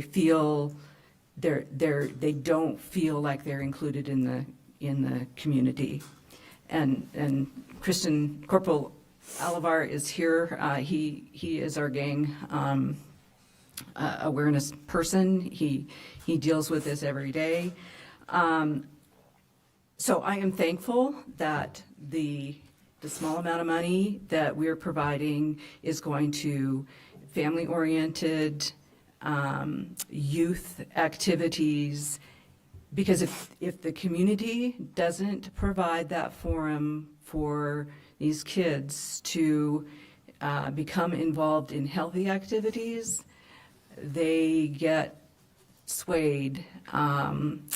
by others that they encounter at school that provide them with family and belonging. And so this is what this is about for me, is keeping our kids active. And we do that with parks, we do that with the Arts Commission. These grants are not fundamentally different than those. So it's time to vote. All in favor? Aye. Aye. I too vote aye, and Councilmember Palmer is abstaining. Opposed? Okay. The motion carries. Okay. We're at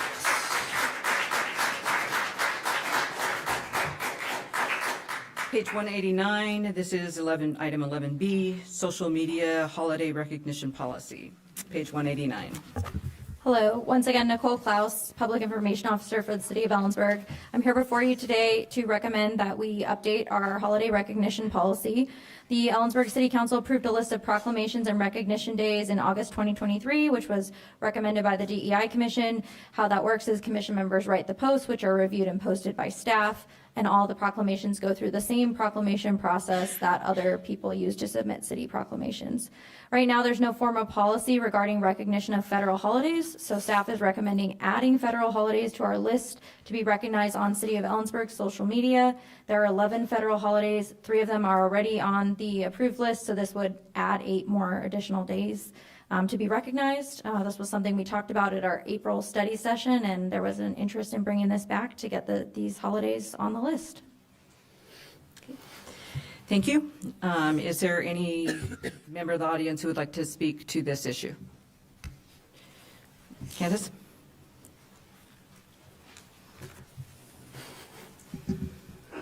Good evening again.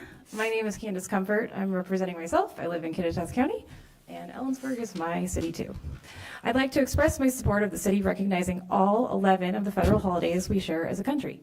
While we already recognize 3 of them, I find it important to acknowledge all of them.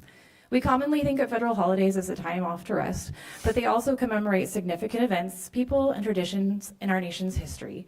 They give us a sense of meaning and a reminder of where we came from. Since the city adopted a list of 21 holidays and months the DEI Commission asked they make proclamations and recognitions about, I find it more than acceptable to make social media recognitions of the other 8 federal holidays they did not ask about. For example, we're all Americans, and we should proudly be recognizing Independence Day. And while Veterans Day did have a proclamation submitted in 2024 by someone, we need a permanent way each year to honor those who have fought for our country. The same applies for Memorial Day. For these reasons, I urge City Council to vote yes to publicly recognizing the 8 other federal holidays, which are New Year's Day, President's Day, Memorial Day, Independence Day, Labor Day, Veterans Day, Thanksgiving, and Christmas. Thank you. Thank you. Is there anyone else?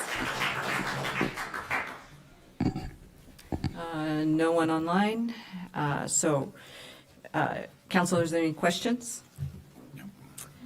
Are there any motions? I'll make a motion. Madam Mayor Pro Tem, I move that the city add federal holidays to be recognized on the City of Ellensburg social media. Second. Motion and second to add the list of federal holidays to be recognized on the Ellensburg social media. Discussion? Yeah, just another comment again about democracy and your participation in it.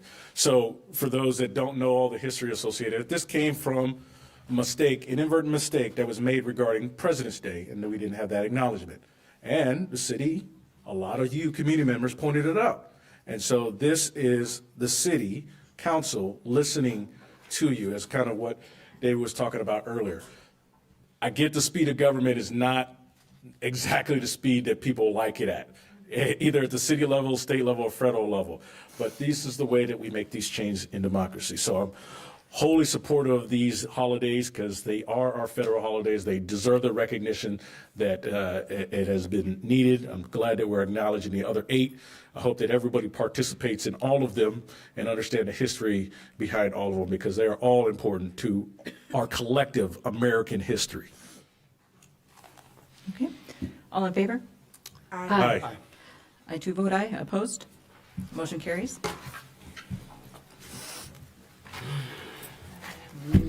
Item 11C, this is the lodging tax community calendar recommendation.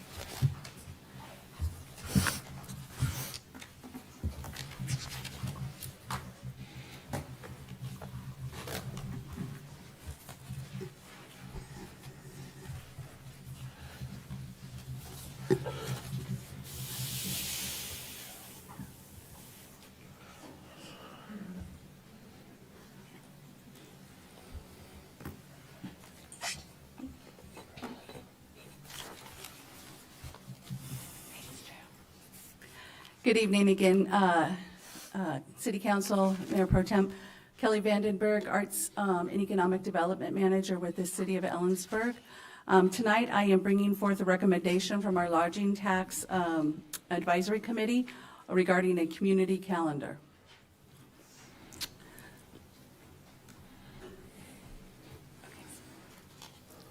Maybe. There we go. I got it. So in our community, it becomes very difficult to find out what's going on. There are a lot of places to look. There are a lot of places to check, whether that's Facebook, myellensburg.com, the individual event centers, the EDA, Downtown Association.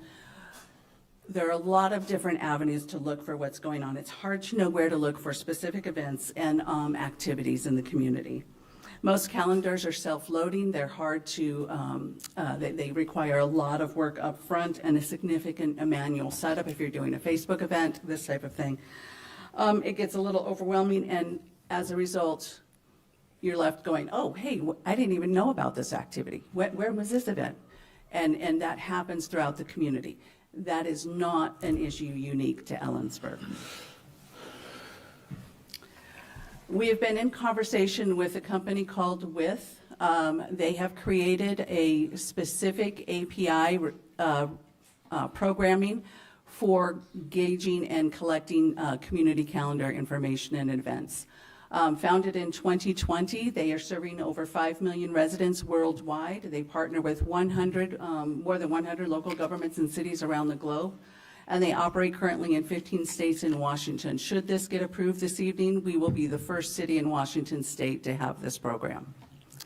The goal really here is about increased engagement, enhancing visibility, enhancing awareness so that we do have that sense of community belonging, because everybody's events, everybody's activities will have one place where we can go and we can look for those activities and events. We'll have increased participation. And as we know, that increased participation keeps those dollars locally in our community and works towards economic development in our community. So how does it work? What is API? I'm going to get to the slide that says that. Simply put, API is an application programming interface, and this company With utilizes remote API. And what that does is it looks at specific HTTPS sites or URLs. So specific websites, it will capture the data and it does an automatic sync with the data. We've had several conversations with different organizations, including CW's Wildcat ticket holder teams, about integrated technology. They're one of the few companies in the world that are actually doing this right now, and we're very excited about the opportunity to have that. It will mean an increase in visibility because we will be able to push out to a bunch of different sites and gather that data all into one site. So what we're recommending is that the community calendar live on myellensburg.com, which the Chamber of Commerce is our steward for the city of Ellensburg through our tourism contract. And with that, like I mentioned, you can go through and we can dedicate specific sites that it's going to pull data from, and automatically that data will be uploaded so that all of the community can go to one space to look at the different events that are happening throughout the region and throughout the community. In addition to that, there's no limit to the amount of HTTP sites that we can loop into that. So there's unlimited. And one of the things right now, there's a lot of functions that are happening on campus that are not necessarily on CW ticketing, Wildcat tickets. We can, CW will work on self-loading that and work on building that in so that this is a scalable program. So different sites right now that are currently self-loading those events will also be able to, in the future, move through that and become a site that doesn't have to be self-loaded. It automatically pulls and generates that information, and it can be added to the site. So that's an unlimited capability. What we're looking for deliverables on this really are an increase in community awareness above and beyond, an enhanced visibility of all events, community activities, boosted participation. We had amazing participation in a lot of free community events, but there are events out there that are ticketed events that an increased participation brings in more revenue for those organizations. An improved overall experience, people are able to check and see the information much easier, find the information much easier, an increase in attendance, and overall an increase in local revenue for the events and the downtown businesses as an ancillary result of more community activity. So what I'm respectfully requesting from council tonight is that you move to authorize the city manager to contract services with community calendar and utilize up to $12,000 from lodging tax funds for the development of this comprehensive community calendar. Thank you, Kelly. Is there anyone from the audience who would like to speak to the community calendar issue? Seeing no one. Questions, council? Thank you, Kelly, for that excellent presentation. Regarding the access and the information that's on those websites that we'll be feeding in there, if you go back to the slide where you had the hierarchy, or not necessarily hierarchy, but the org chart with all the different organizations here. So do you have data on the type of traffic those websites are currently receiving? The reason I'm interested is if we're converting to Ellensburg.com, it'll be interesting to kind of see all that convergence to one site and seeing if we're truly capturing the traffic that was on all of those sites in that location. So one of the things that this program does is it has a robust reporting opportunity, so we'll be able to do that comparison. In addition, we have a meeting between the chamber and with actually this week, I think it's tomorrow morning actually, to look at, as this grows, what do we need to do to make sure that we don't break myellensburg.com, right? We want to make sure that it can handle the influx. I know, for example, the EDA has a tremendous click-through rate for their events. So, Sure. And as does Wildcat. Yeah. I had a quick question. Go ahead. Nancy. I just want to comment, I think this is one of the greatest things that's ever happened in this community, and I'm looking forward to having it. Thank you. I was just curious on the cost, the 10,000 is the ballpark. Is that a standard rate or is that like the one-year trial rate? Nope, it's an annual rate. So we don't, if this is successful. It's an annual rate. No, it'll be locked in. So our goal with this is to have this be a trial year through LTAC lodging funding, and then post year over year, we'd likely move this into the chamber contract. Okay. Thank you. So my question is, did lodging tax consider this and authorize the spending? Mm-hmm. Okay, thanks.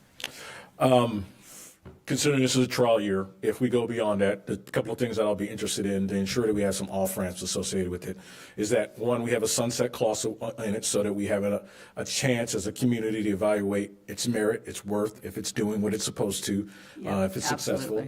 And then two, have an understanding of if that operational cost will increase over time. Is it based upon the amount of traffic that's going? So if this is successful and we double the cumulative traffic of that, are we going to see an increased operational cost, and what does that look like? So those are questions that I'll be interested after the trial year. Right. What I've been, in the conversations I have had thus far, up to year 4, we're still at the year-over-year 10,000 rate. We buffered on the LTAC committee, felt the need to buffer a 12,000 just for any extra. I don't anticipate we'll spend that. And last question is, are we able to determine the amount of traffic that is in county versus out of county? The reason why I want to know that is simply because one of the key aspects of economic development is seeing how our people are learning about our community. And that's going to be a real big decision point. I'm not sure how it's done on those other sites, but if we want to grow economic growth, we need to find out how many people outside of our county are using this information to get into our county. Well, and that's one of the things that I like about the back-end reporting on this, is that we will be able to utilize that. The other thing, too, is that the organizations on here have been going through PACER AI tutorials so that we can start looking and gathering one data point for all of the organizations, so that we can start doing some of that in-county versus city tracking as well. So there's a lot of robust abilities on the back-end reporting for this that can help gather some of that data. Okay. Is there a motion? Madam Mayor Pro Tem, I move to authorize city manager to contract the services of WITH Community Calendar and utilize up to $12,000 from the lodging tax funds for the development of a comprehensive community calendar. Second. Motion and second to authorize the city manager to contract with Community Calendar using up to $12,000 of lodging tax funds. Is there any discussion? Yeah, just more comment to our city participants that are here. Unfortunately, several of you left, but this is really important because in our coffee with councils, those that have sat down with me, you've talked about the perceived lack of communication. And during those meetings, if you sat down with me, I told you that people absorb information differently. Some people prefer a letter. Some people prefer it with their bill. Some people prefer this site, Facebook, Instagram, all those kinds of things. But this is really important, and we're going to need your help with promoting this. The success of something like this means a success for all of the entities within our city and our county. Again, for economic development, for transparency, for just in general community engagement. So once this rolls out, I think we should really go on a campaign that everybody really start to go to that and promote the heck out of this thing, because we want people to be engaged. We want everybody. You send this to relatives out of state, we want them to all go to myellensburg.com. Say that 3 times today. myellensburg.com, myellensburg.com, myellensburg.com. Okay? We're going to make a song out of this like J.G. Wentworth. We're going to make this popular. All right. You know I'm going to go on a road show with this, right? Oh, absolutely. Thank you very much, council. Okay. Anything else? All in favor? Oh, I just Aye. have one quick thing, just because I know that there's just been some buzz around the way the council gets to vote on all of these things.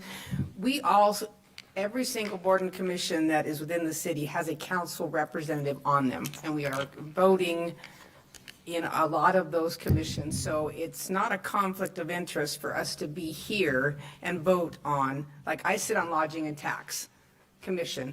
So am I correct on that? That's your job. Yeah, and so I just want that to be clear, that it's not a conflict of interest when we vote on a commission that we sit on. So, because there's a whole bunch of other people that make that happen with us, so. Commissions that you are assigned by the council to Assigned, be yes. on versus. Where the difference that may occur is if you perceive that someone is on a board of a particular nonprofit or some organization. Habitat for Humanity. Habitat for Humanity. I sit on the board. So anything that would go through Affordable Housing Commission, I will abstain from those because I'm on the board. Those are the kinds of things in which it would be per your personal code of ethic to abstain. So if you see something that you are concerned about, I would encourage you to engage with your city council member on that particular item and ask them their participation, what's their connection with this organization, and talk about it. That's the only way we try to improve this over time. Yeah, correct. Just to clarify, there are differences. So, all in favor? Aye. Aye. 2 vote aye, opposed? Motion carries. Okay, we are at item 11D. This is a professional services agreement with MIG for Parks, Recreation, Open Space Sustainable Funding Plan. Good evening, Council. Mayor Pro Tem Brad Case, Parks and Recreation Director for the City of Ellensburg. Before you this evening is a professional services agreement with MIG for consultant services to update the 2026 through 2032 Park, Recreation, Open Space, and Sustainable Funding Plan. The recommendation is to approve the plan and authorize the city manager to sign the agreement. The department sent out an RFQ back in late winter requesting qualifications from consultants to perform this work. From that process, we received 9 firms responding. We scored the responses and invited 5 firms to come interview for the job on April 17th, 2025. We conducted those interviews with through a combination of city staff and members of the Parks and Recreation Advisory Commission. From that process, MIG was selected as the preferred team based on their experience providing similar plans to other communities throughout the Pacific Northwest. Our most recent park plan was adopted by council in March of 2016. That went through 2022. Since that plan was adopted, the city's completed a number of park development projects, added a significant number of recreation programs, and we also lost an indoor recreation facility. The park plan really is an opportunity for the public to provide feedback to staff, the city council, about the work that the department's doing, either from a programmatic standpoint, but also really looking at our facilities and our inventory and our resources and determining where our priorities lie and what we should be focusing on, whether that's indoor recreation or outdoor recreation. And so it's really an opportunity for the community to provide us with that input, and then we implement it. And I think, you know, an example from the 2016 plan was a lot of people said, hey, we have a lot of park facilities, but within those park facilities, we have a lot of improvements that, you know, need to be made. And so don't necessarily go out and acquire new property per se, really look internally to see what we have and try to make improvements. And you know, our list of improvements is very long, and by no means have we, you know, accomplished all of those, that list, but we've done quite a bit. And I think if you look at our park facilities, I think if you look at something like Whipple Park, for instance, over in the West Ellensburg neighborhood, we went into an existing facility and made some huge improvements with very active volunteer groups. And so really this is that opportunity to really provide that great input and to do some extensive community outreach. And I think that what's unique about this plan as well is the funding piece of it. You know, in the 2016 plan, we didn't do that. We looked at specific parks and developed master plans for those parks, which we're not planning to do in this update. But we really want to look at our funding piece of it, because, you know, somebody mentioned earlier in the meeting about the city being very conservative financially and in good shape financially, which is true. However, the improvements that we need to make within our park system isn't something that we can cover in our general fund. We're going to have to look at ways to be able to fund the improvements that the community wants. And it's going to be an opportunity for us to get feedback from them in terms of what levels they're willing to fund and potentially what different strategies and opportunities are out there to fund these improvements, because we know they need to be made. Updating the plan also allows us to be eligible through the Recreation and Conservation Office and apply for state grants for outdoor recreation projects. It also provides us with an opportunity to update our park impact fee rates and methodology for collecting those fees.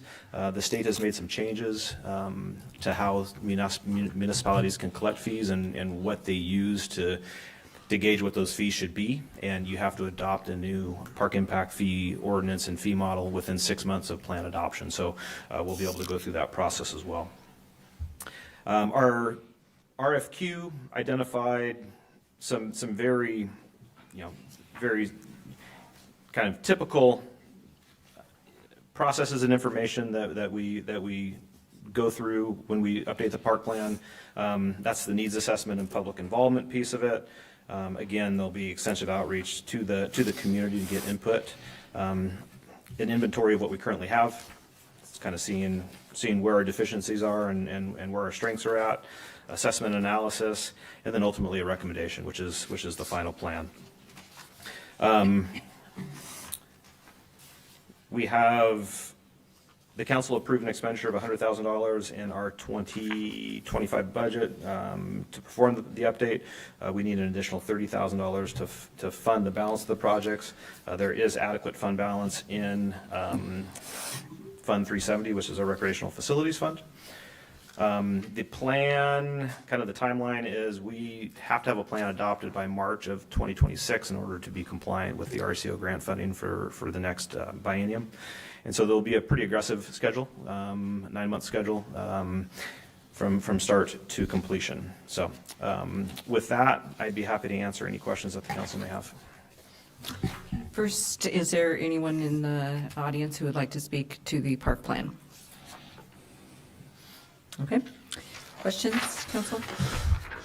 Brad, great job as always with this information. For folks in the audience, you're not seeing this information, but part of our agenda items is the proposed schedule for this scope of work, along with detailed breakdown on the consultant services associated with this. Brad, I'd like to get an idea.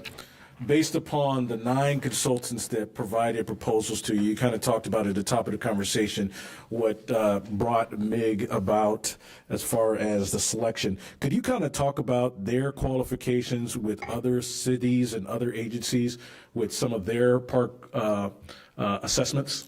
Yeah, they've done a tremendous amount of work. Those that are in the recreation industry know MIG very well.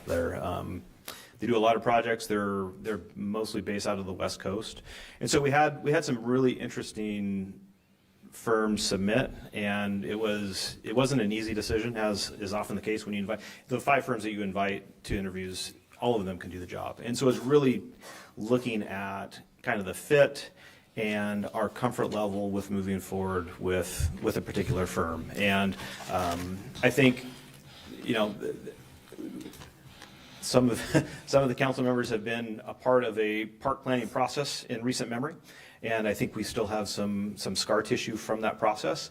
And so we talked a lot about that, just kind of our level of comfort, and really, I don't think we took a conservative approach per se to the selection of MIG, because they're a great firm, but we really wanted somebody who was established and has been doing this for many, many years. And we had a couple other firms at the table that were newer to working with communities in parks and recreation.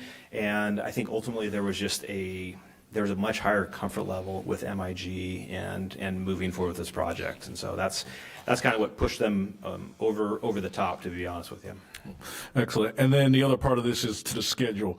So as Brad mentioned, this goes from June of 2025 through February of 2026. This is important as far as decision making when it comes to the next fiscal year and even the years beyond that, as far as adopting things into our budget. So I say all this thing because you guys already know I'm in construction. Planning these types of things is important to understand, especially the finance piece of it. You could come up with all the plans in your work that you want, but if you don't come up with a plan on how to finance it, or at least some ideas on these kinds of things, then they just don't happen.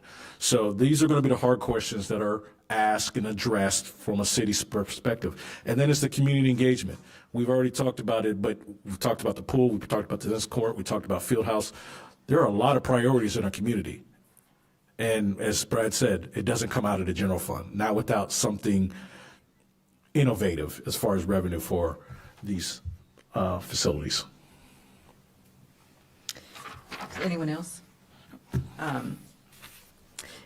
want to focus on the public participation, and we've had some advocates for some different kinds of facilities that come to us and say, the pool is the most important thing, the field house is the most important thing. This is the process for which we decide as a community which is the most important thing, right? Correct. And then And then even if we decide it's the most important thing, if we can't pay for it, we can't do it. Correct. Correct? Yep. And I just want to, this may be off topic, but Rich would tell me I can't do this. So just, we are still paying on the bond for the pool, correct? No. No. No? No. Okay. No. Not the original bond, the maintenance bond that That's fixed been- the roof and the HVAC about 10 years ago. That's been paid off. Okay, okay, because We have another the last time we did the Yeah, we had finance. another maintenance bond. Oh, okay, since so that was in the pool maintenance bond? Correct. Okay. So, then I'm glad I asked. So, can you just maybe summarize again the public participation plan? Some of this, as I understood it, was them, and some of it is the city. Yeah, and we'll get more into it in the kickoff meeting once we get them on board. But tentatively, right now, the plan is to develop a group of up to 6 community leaders that could be staff and/or public that kind of is the advisory group to the planning process, so to speak. And the intent is to have at least, in the scope of work, there's one community-wide survey online. Also, being able to go out to, farmers markets and gather information that way.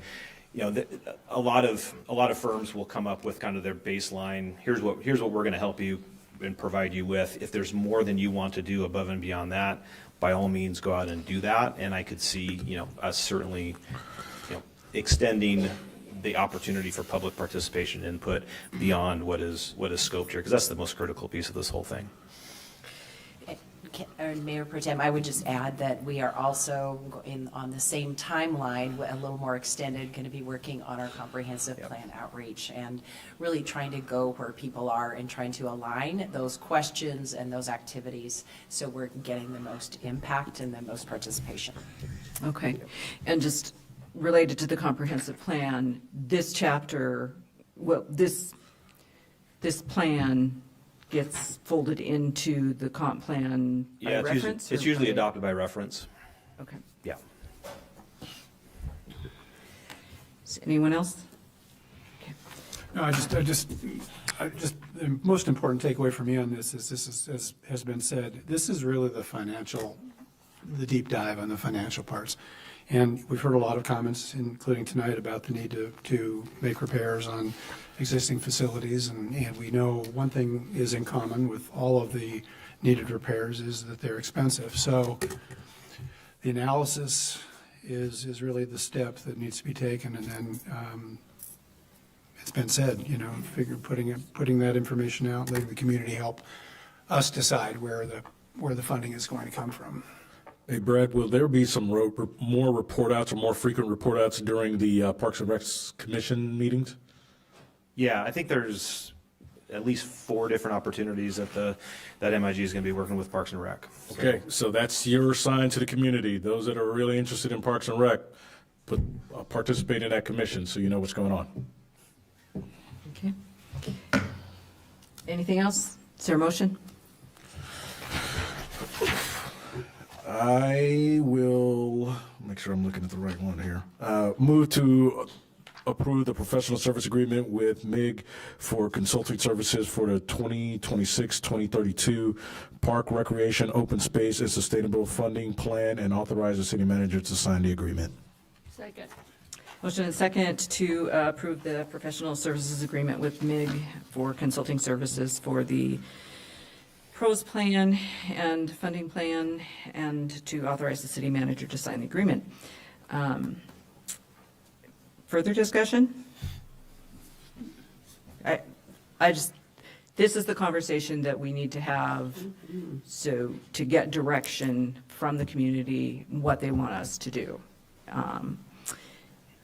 We're not going to sit up here and decide we're going to do a field house and not a pool, or we're going to, yeah. So, all in favor? Aye. Aye. I too vote aye. Opposed? That motion carries. Thank you. Thank you. Okay, so we are at the manager's report. Or don't we go to, Well, you said after business, so did you mean, I put it at 12C, but I am happy to finish public comment before we go. I would like to have public comment finished now, if you don't mind. I think That's fine. by consensus, we can adjust that agenda. Okay. So, Victoria, you wanted to speak. You're first up, and then Hannah, and then the gentleman. And you already spoke, didn't you? No, that you spoke not in, never mind. Okay. All right. Good evening. My name is Victoria Thomas. I'm an Ellensburg resident, and I'm speaking on my own behalf, subject city parks. I again want to thank you for the very good parks we have in our pretty little valley in the center of the state. I regularly use 3 parks, and I'm a paying member of the Memorial Pool. I suspect city personnel dedicated a lot of effort to the following project, but I would like to ask the city to retract its request for grant funding via the Washington State Recreation and Conservation Office, or RCO, within the proposed project labeled 24-1421 Delta. In addition to items I've stated previously, 2 reasons I think the request for funding to build 8 fenced tennis courts should be withdrawn are funding as well as expected use. Funding. The grant requests $444,200 from RCO, and documents show the city match of between $302,800 and $444,200. I'm not a budget expert, but I find this strange as the city just increased park usage fees to include those for Memorial Pool. And I might be in the minority, but I agree with the rate increases. However, it's pretty tough to voice my support for raising rates when the Parks Department seems to be claiming there's an extra few $100,000 around for tennis courts. That will need to be, the tennis courts will need to be swept, repainted, resurfaced regularly. And this could be a significant seed money for a racquetball club plate replacement, pool improvement or replacement, both of which we've heard and talked about a lot today and in the previous weeks. It could fund major improvements to other aging park spaces. It could hire a parks employee or 2, could work with the school district to get the high school the courts it originally planned for and deserves in the open field directly across Capitol Street. Moving to usage. The request also appears to make the case that the tennis courts would increase usage of this space, and I disagree with this assessment. For starters, the proposal appears to state the courts would be fully closed for months in winter. But residents, including me, use Mountain View Park in wintertime. Additionally, Mountain View had tennis courts previously, and they were converted to a skate park, then a roller derby rink, and pickleball courts. I can only guess this was due to cost and or lack of usage interest. Moreover, the city chose to remove tennis courts, which I disagree with, but it chose to do this, from middle school and the high school when we redid those. The proposal states the courts could be used for school teams as well as phys ed classes, but I highly doubt there's enough time during PE class to walk to the park and back and get in much tennis. Additionally, there is minimal infrastructure to host tennis team sports. However, in just the last week, I've seen Ellensburgers using the open soccer fields at Mountain View for soccer, passing a football, kids spending time with friends and not on phones or video games, flying a kite, batting practice, and more. The schools need tennis courts at the schools. Tennis courts at Mountain View would increase expenses, decrease community park use without solving the real problem. Thank you for considering my request to withdraw the RCO grant funding proposal for Project 24-1421 Delta. Thank you. Perfect timing. And who did I say, Hannah? This is citizen comment on non-agenda items, so if you want to speak to DEI, you may do that now. Yes. Just not the grants. Right. Thank you, because I didn't write about the grants, okay. My name is Hannah Ferdine, resident of Ellensburg, and I am speaking on behalf of myself. This is my hometown. Protecting children is something I heard about in the previous meeting that I was in, so this is something we all agree on. The concern about the Diversity, Equity, and Inclusion Commission is misdirected because it does protect children in that it helps people get to know and understand each other better, to understand that we're all more alike than different. The World Cafe events are great. Strangers sit down and talk with each other and listen to each other. I asked other participants what they thought about these events after, and they too felt heard and they saw the value in listening to others. They weren't sure how they would feel once they got there, what they would expect from strangers that they would meet. And in the end, they met new people and they were very comfortable afterwards, having listened to them and being heard themselves. These events create a better understanding between people who might not otherwise talk to each other. This makes a better town for our children. That's protection. Being connected is better than being divided. Our community is greatly divided, and that makes your job more challenging. This in particular is an important time for you to be connected with residents. The Equity, Diversity, and Inclusion Commission's listening sessions are valuable so the city can hear from all the cultures, the needs of the disabled community members as well as others. This commission also helps people. For example, it provided funds for ski gloves to youngsters who needed them for ski lessons. On a personal note, I too agree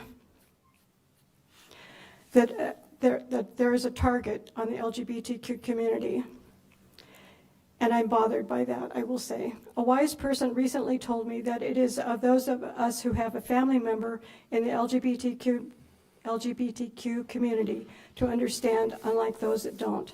I have a gay brother. He's been with the same man for over 50 years. My mother was alive when they were allowed to marry. My family saw that my brother did not change when he came out to us, and he did not change because of who he loves. We have a fantastic addition to our family who is like a brother to me. We see that perhaps others can't, a strong, loving, healthy, committed couple. They support each other through thick and thin, just like straight couples. Our father had the dignity to model what it is to be a great dad, loving his gay son and his husband. That did not contradict his Christian faith. Our mother also welcomed my brother's husband. She asked only one thing from other parents who struggled when their son or daughter came out to their parents. She asked that they love their child. I am glad I'm glad that the Diversity, Equity, and Inclusion Commission is here because it helps strengthen our community. Thank you for your time. Thank you.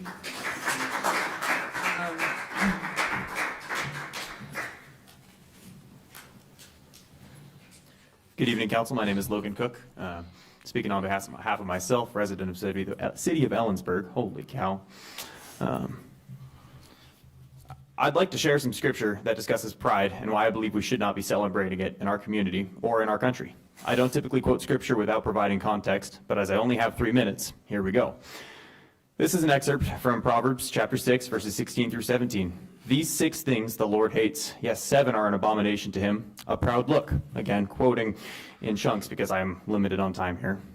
Proverbs chapter 11, verse 2. When pride comes, then comes shame. But with the humble is wisdom.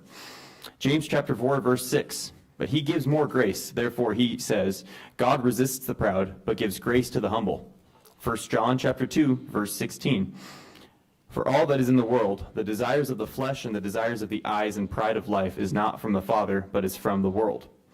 The phrase love is often used when the LGBT LMNOP community here is God's thoughts on love. 1 Corinthians chapter 13. This is from verse 4. Love does not parade itself. It is not puffed up. On the topic of parades, I attended our Pride Parade on May 31st and would like to share what I observed. I saw individuals dressed in costume as swine with their largely emphasized breasts on display. These individuals marched right in front of young children and proudly presented themselves to the observers of the parade. If I have time, I'd like to share a picture with you guys. I don't know how presenting that kind of stuff works, but I could pass my phone around, or I can email it to you afterwards if you'd like to see. If you would email it, please. Yep, absolutely. Back to the scripture. I'd like to read Matthew chapter 8, verses 28 through 31.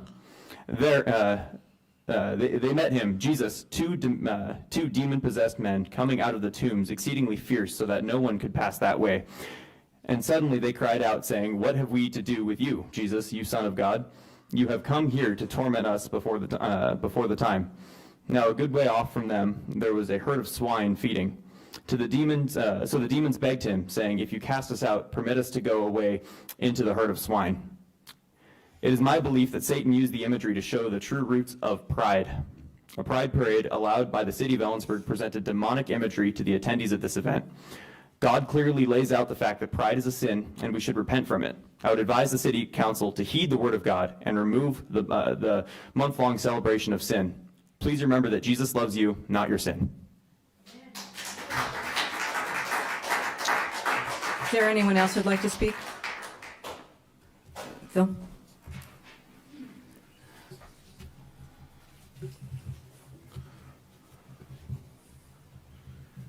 Good evening, council members. My name is Phil Backlund, and I'm a member of the DEI Commission, but I'm speaking on behalf of myself. And I, too, this evening would like to quote scripture. Mr. Miller spoke earlier about seeing two different sides of Christianity and religion. Since many of the speakers before have talked about religion, I'd like to focus on that. In the book of Mark, there are verses that talk about the greatest commandment. Love your God, and then love your neighbor as yourself.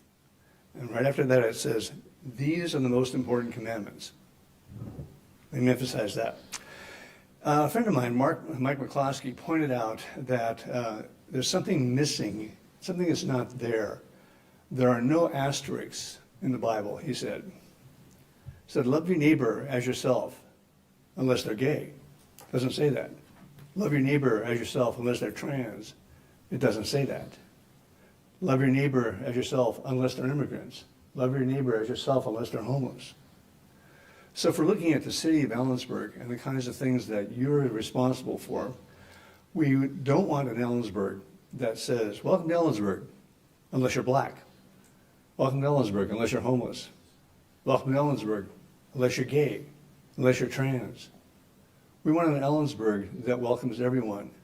We want an Ellensburg that welcomes everyone with no asterisks. That is what we're doing in the DI Commission, and that is what I hope you do.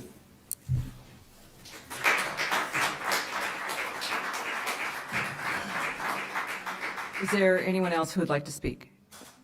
Go ahead. Are we timing? She spoke on an agenda item, not on a non-agenda items. Just to Thank clarify. you. I'm Allison Dermond. I'm an Ellensburg resident. I'm speaking on my behalf. And I would like to ask that the city council revisit the rules about the open comment period, that it be brought back to issues that the city council has dominion over, and that when it comes to quoting scripture in particular, that isn't allowed. I am not Christian. I don't live in a Christian nation. I am not required or bound by the laws of Christianity, and it's an insult. It's an insult. So I think that the city council should not allow that kind of hateful speech to come to this podium, because I don't think that they understand the harm that's being done, that there are real people behind the target that they've put out there. I am outraged that it's allowed, that scripture is allowed with no point for the city council's work. It should not be. I was a Christian until Matthew Shepard's death, and he was killed in the name of Christianity because he was gay. And there are people in our community today who are terrified of that reality because it's on display and it's allowed, and it should not be. We are not a Christian nation. It is not required. I didn't mean to say any of that. What I really want to acknowledge is the harm that has been done, regardless of how things move forward. There are real people, real, kind, loving, capable, committed people behind the hate. And that damage is done to our sweet, wonderful little hamlet of a community. And I really think that we are going to have to repair that in some way. And I don't know what that looks like, but I really care deeply about it. Thanks for your time.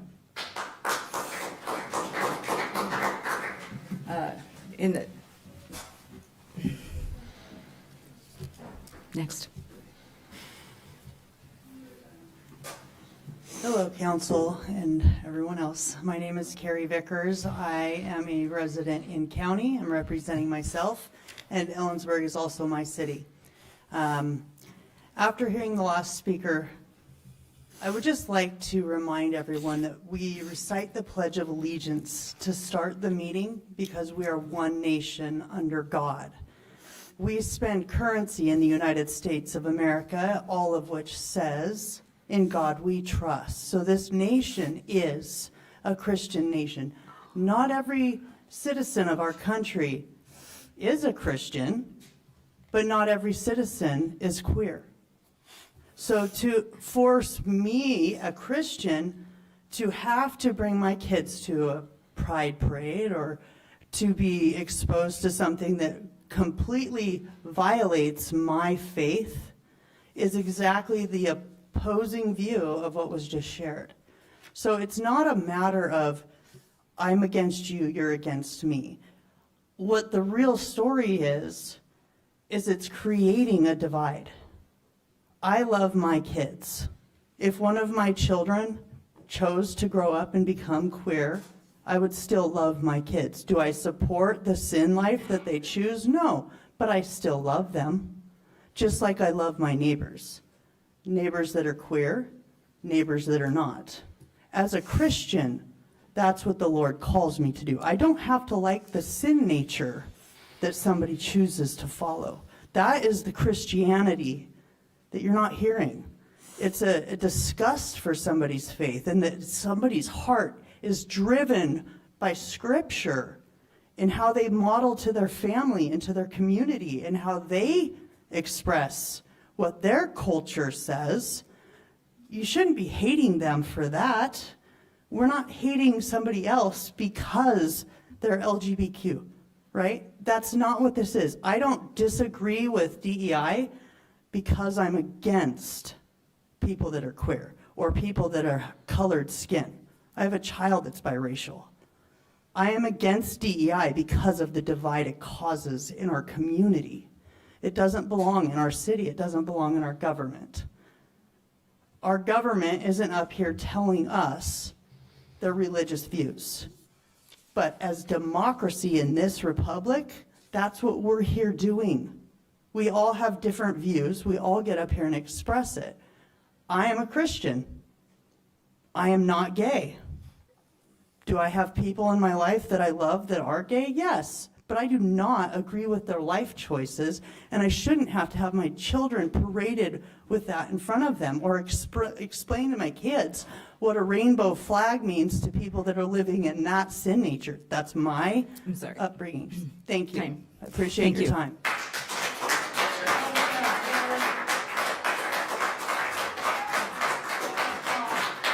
One more.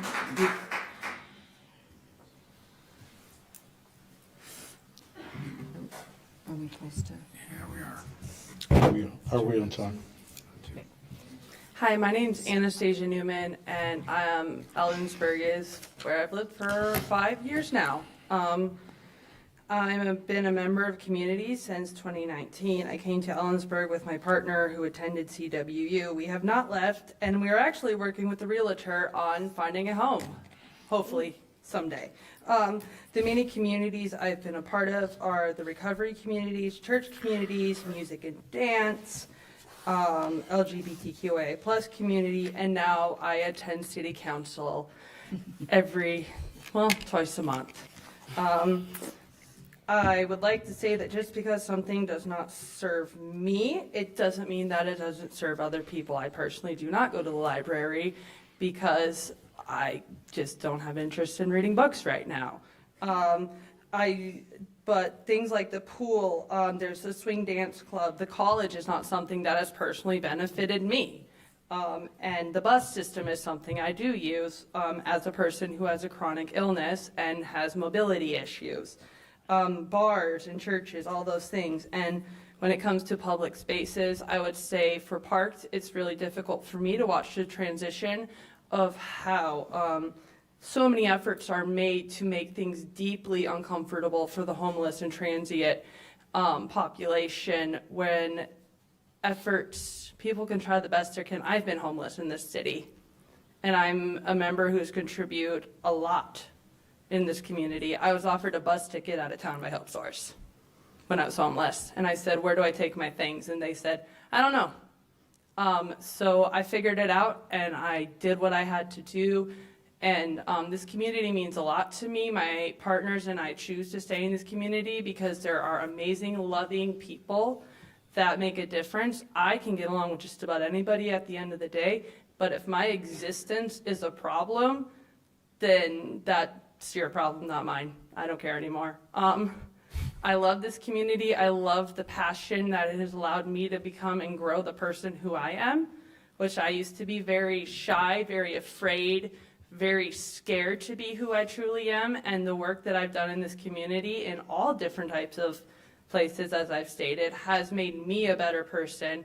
And I have recently become interested in attending these meetings because I do want to make a difference. And I'm no longer in my 20s, and I can no longer plead ignorance because I have too many people in my life that I love and want to protect. So that being said, there are very many opinions in a lot of these things, and I am a gay Christian, actually. So, those things can exist together, and I love everybody here, and thank you.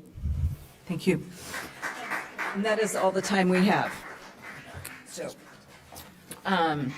now we're at the city manager's report. The city manager is going to keep this very brief tonight. So thank you, Mayor and Council. Heidi Barron, Sternaway City Manager. Just a reminder, at your next meeting, you have the 6-year Transportation Improvement Plan public hearing. And we've actually worked with the Public Transit Advisory Committee on adding our transit improvements to that plan. So that will be the first that you'll see that. And Touch a Truck event is going to be on June 18th. That is a free event for all ages and from 11 a.m. to 2:30 p.m.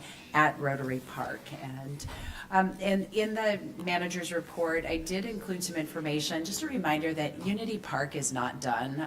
We have the concrete that's on the surface is not spalling.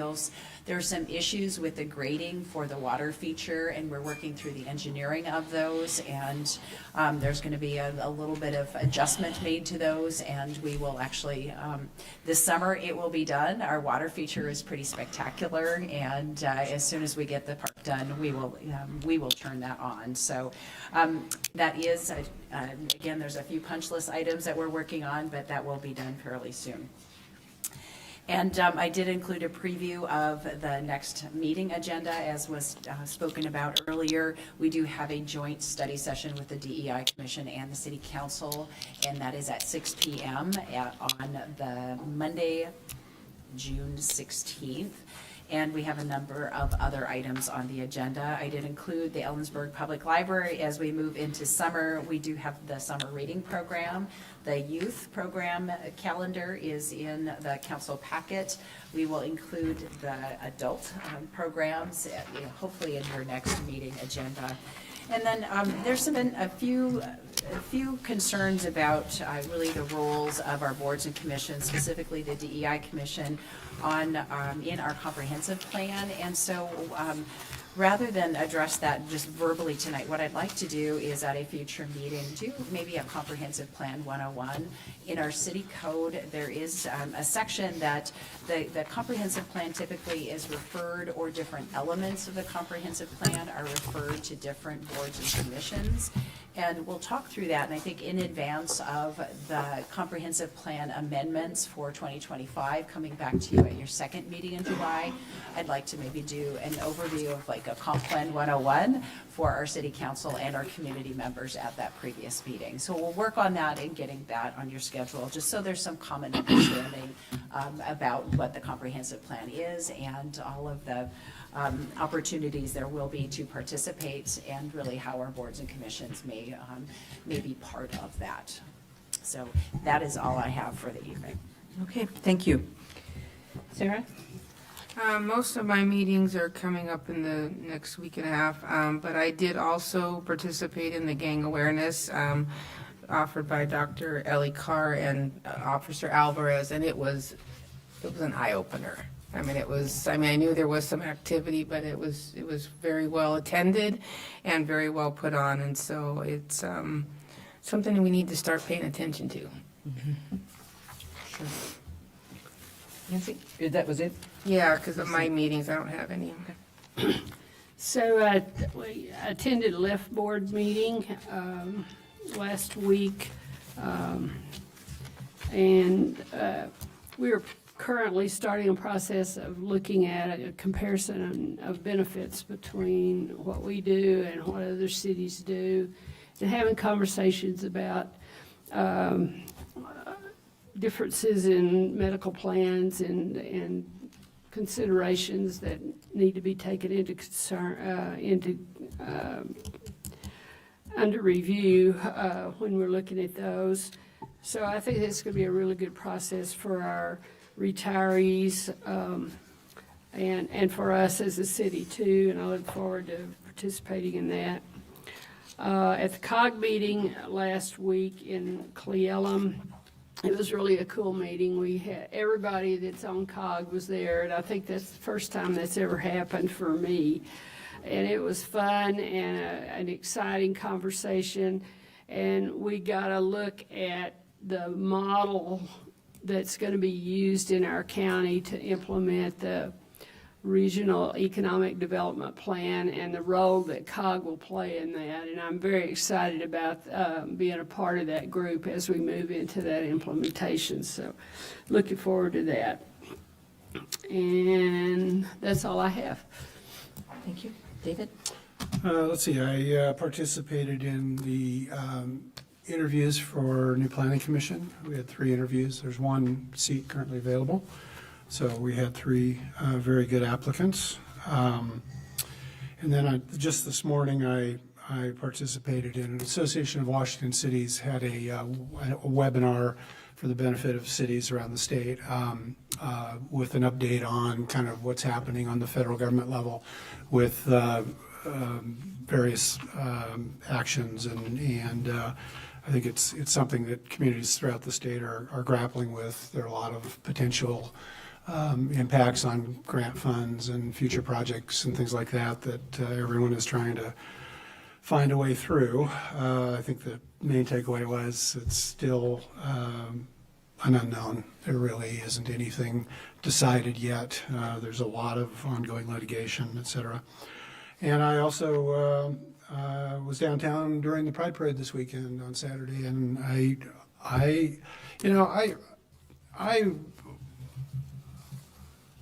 just kind of enjoyed walking the route sort of alongside or ahead or behind the parade. And what always strikes me about that, and I noticed the same thing last year, is that there were a lot of smiles out there, and that, and families and kids, and the feedback, the impression was very much like you see at our rodeo parade at Labor Day. I mean, it was the same feeling, and so I get it. It's not everyone's cup of tea. I understand that, but having, at least from my observation, I would not characterize it as a horrendous event or a stain on the city. I just don't understand that. I understand there might be some content that might be objectionable, but compared to what's on television these days and other things, I don't think it compares. And then also, just under the We're being schooled regularly, and we all appreciate that. Under the heading of listening, I think it was raised in our last meeting, we were talking about transit, and we'll be having more conversations about transit.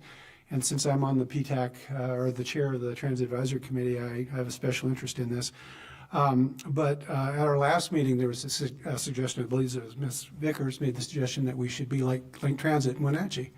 And I thought the suggestion was take a look at how other transit groups do their thing and learn from them. I thought it was an excellent suggestion. I was in Chelan and Wenatchee a couple weeks ago after the meeting, and I thought, I think I will take a look at that. And I did some digging and some research, and I really do. I don't take this the wrong way. There are some of the things that were said in our meeting a couple weeks ago I found were not accurate. It was covered, I think, pretty well in the Daily Record. So I just want to clarify, in case anybody, and we're not done with the conversation about transit by a long sight, but the simple reality is that Link Transit in Wenatchee and Chelan County has been in existence for about 34 years. It's by all measures a success, and I think in the newspaper there's a reference to Link, quote, Link pays for itself and has built itself a beautiful depot by charging a small fee for people to use the service, Ms. Vickers. Probably some truth to that. They do have a beautiful building, but I can tell you the fees didn't pay for the building.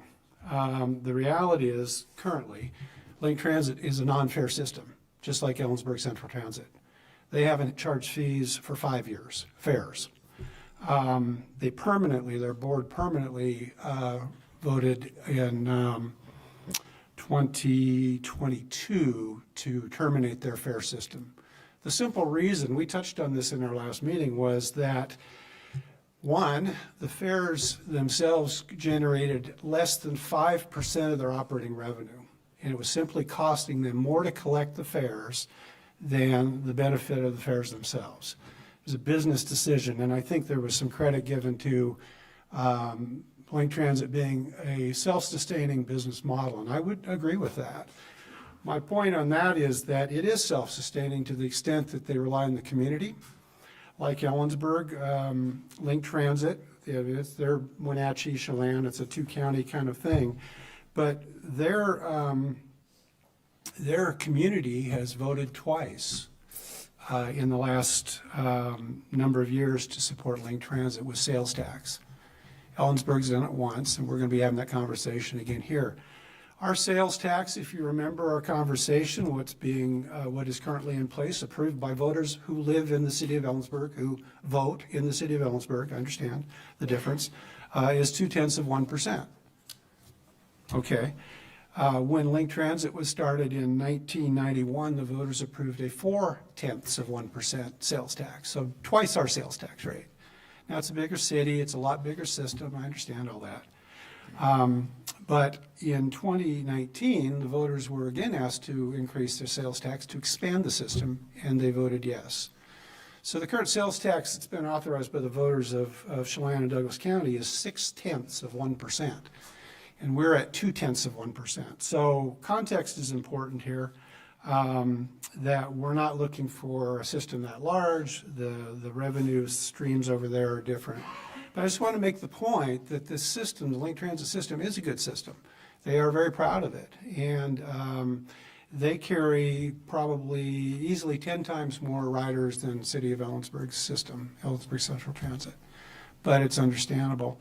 But again, it is heavily supported by the community, not just once, but twice. It's not to say that there haven't been attempts to roll back that.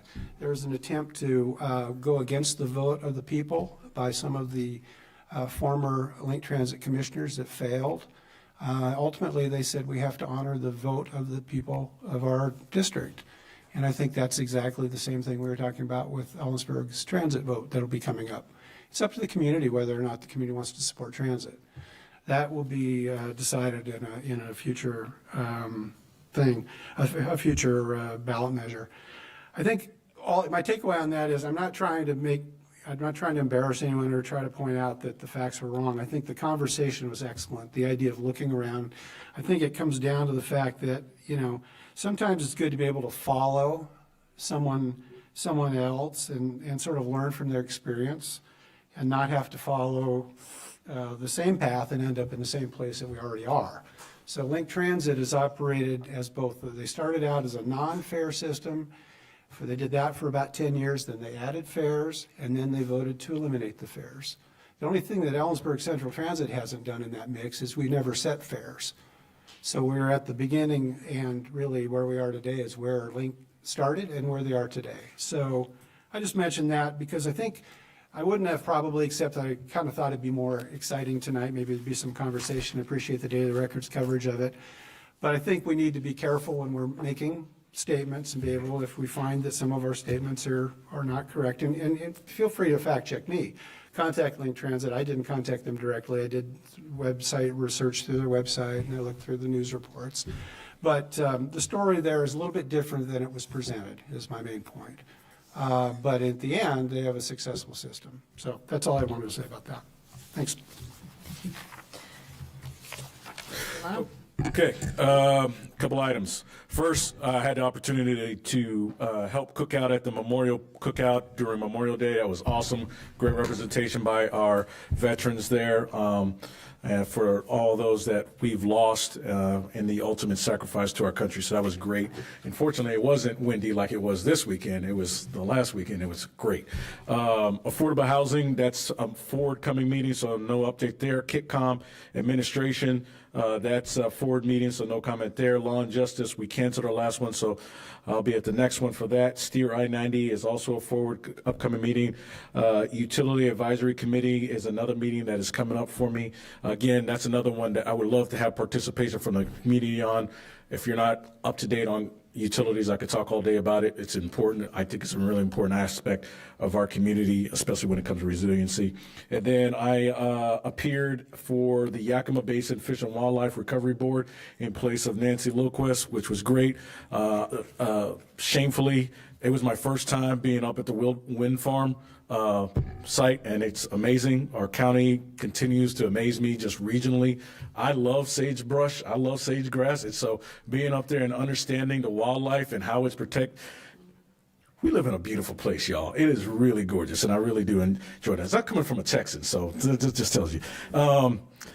Two other things that I want to leave for everyone is, first, I'm going to ask the city staff, I don't know if I need a motion for this, I would like to get a presentation on the list of community events that the city supports and the avenue streams associated with it.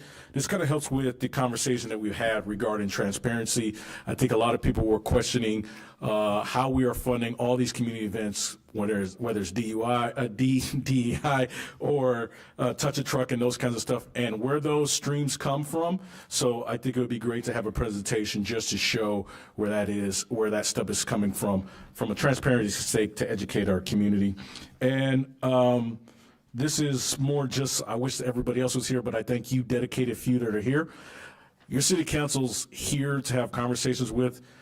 I know that we've been talking a lot of conversations here, a lot of tough, difficult conversations. I'm willing to sit down with anyone about any subject and give you my honest opinion about those. Now, they are not reflective of myself, the university, my church, the rest of the city council. These are purely Delano Akeem Palmer thoughts, but I'll give you the breakdown on anything that you want to talk about, because to me, no discussion is unilaterally one side or the other. I think all items are really complex, and I think there are different perspectives that we need to consider with all of them. So I try to float in the middle, not because I'm waffling on decisions, but truly I like to think prospectively about everybody's consideration, all the needs, and I balance that with my own personal beliefs, my own personal background, my own personal history. So I'm willing to sit down with anyone over coffee for any of these items, because again, I mentioned it before, these solutions happen outside the chamber, not inside the chamber. Thank you. I attended the left board. Nancy covered that. Rich wanted me to say that Saturday, 6/31, the 9/11 and radio traffic spiked to extreme levels with wind events. KitCom was able to employ tools including emergency staffing and working with responders to triage response to maximize community safety. Rich wants to acknowledge the high level of cooperation between KitCom and the response agencies and the community. So, thank you to our responders.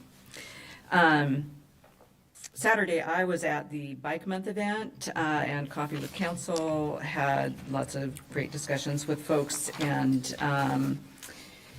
there were over 300 people that came through the bike event, and we gave away 22 bikes and at least 42 helmets and some all the bells we had and lights, and we had 8 people who signed up to volunteer with the Environmental Commission, and gave away some raffle prizes for people who did some rides on an app.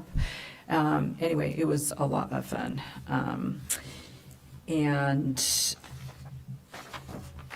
I told you I attended the gang awareness thing. I also attended the Ellensburg Academy last week, which Christian spoke at, also Corporal Avalar, and they also talked about the wastewater treatment plant, and the message there was, do not flush the flushable wipes. They don't flush, they clog the system. I mean, you can flush them, they go away from your house, but they cause a lot of problems, so. That's for all the plumbers out there. Got your back. Well, it ends up at the wastewater treatment plant and clogs things. So I missed the Yakima Basin Fish and Wildlife meeting, as well as the Environmental Commission, because I was floating a river.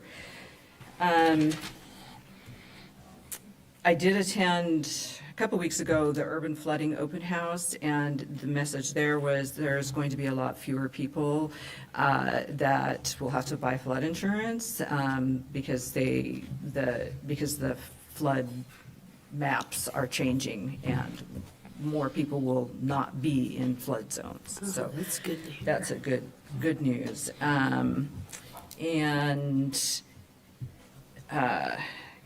Kittitas County just put out a request to take a survey about developmental disabilities that I saw today. So look for that. I found a new podcast called Johnny and Phil, Voices from the Village, because of the DEI minutes. And I've listened to 3.5 so far, and lots of great conversation locally, and talking about the kinds of things we're talking about here today, how to build community, how to have conversations across divides. That's the focus, I think. So anyway, you might know some of the people who they interview, including Clay Myers and Molly Edson and some others. So with that, I think we are, unless there's anything else for the good of the order, we are adjourned. Thank you. Wow.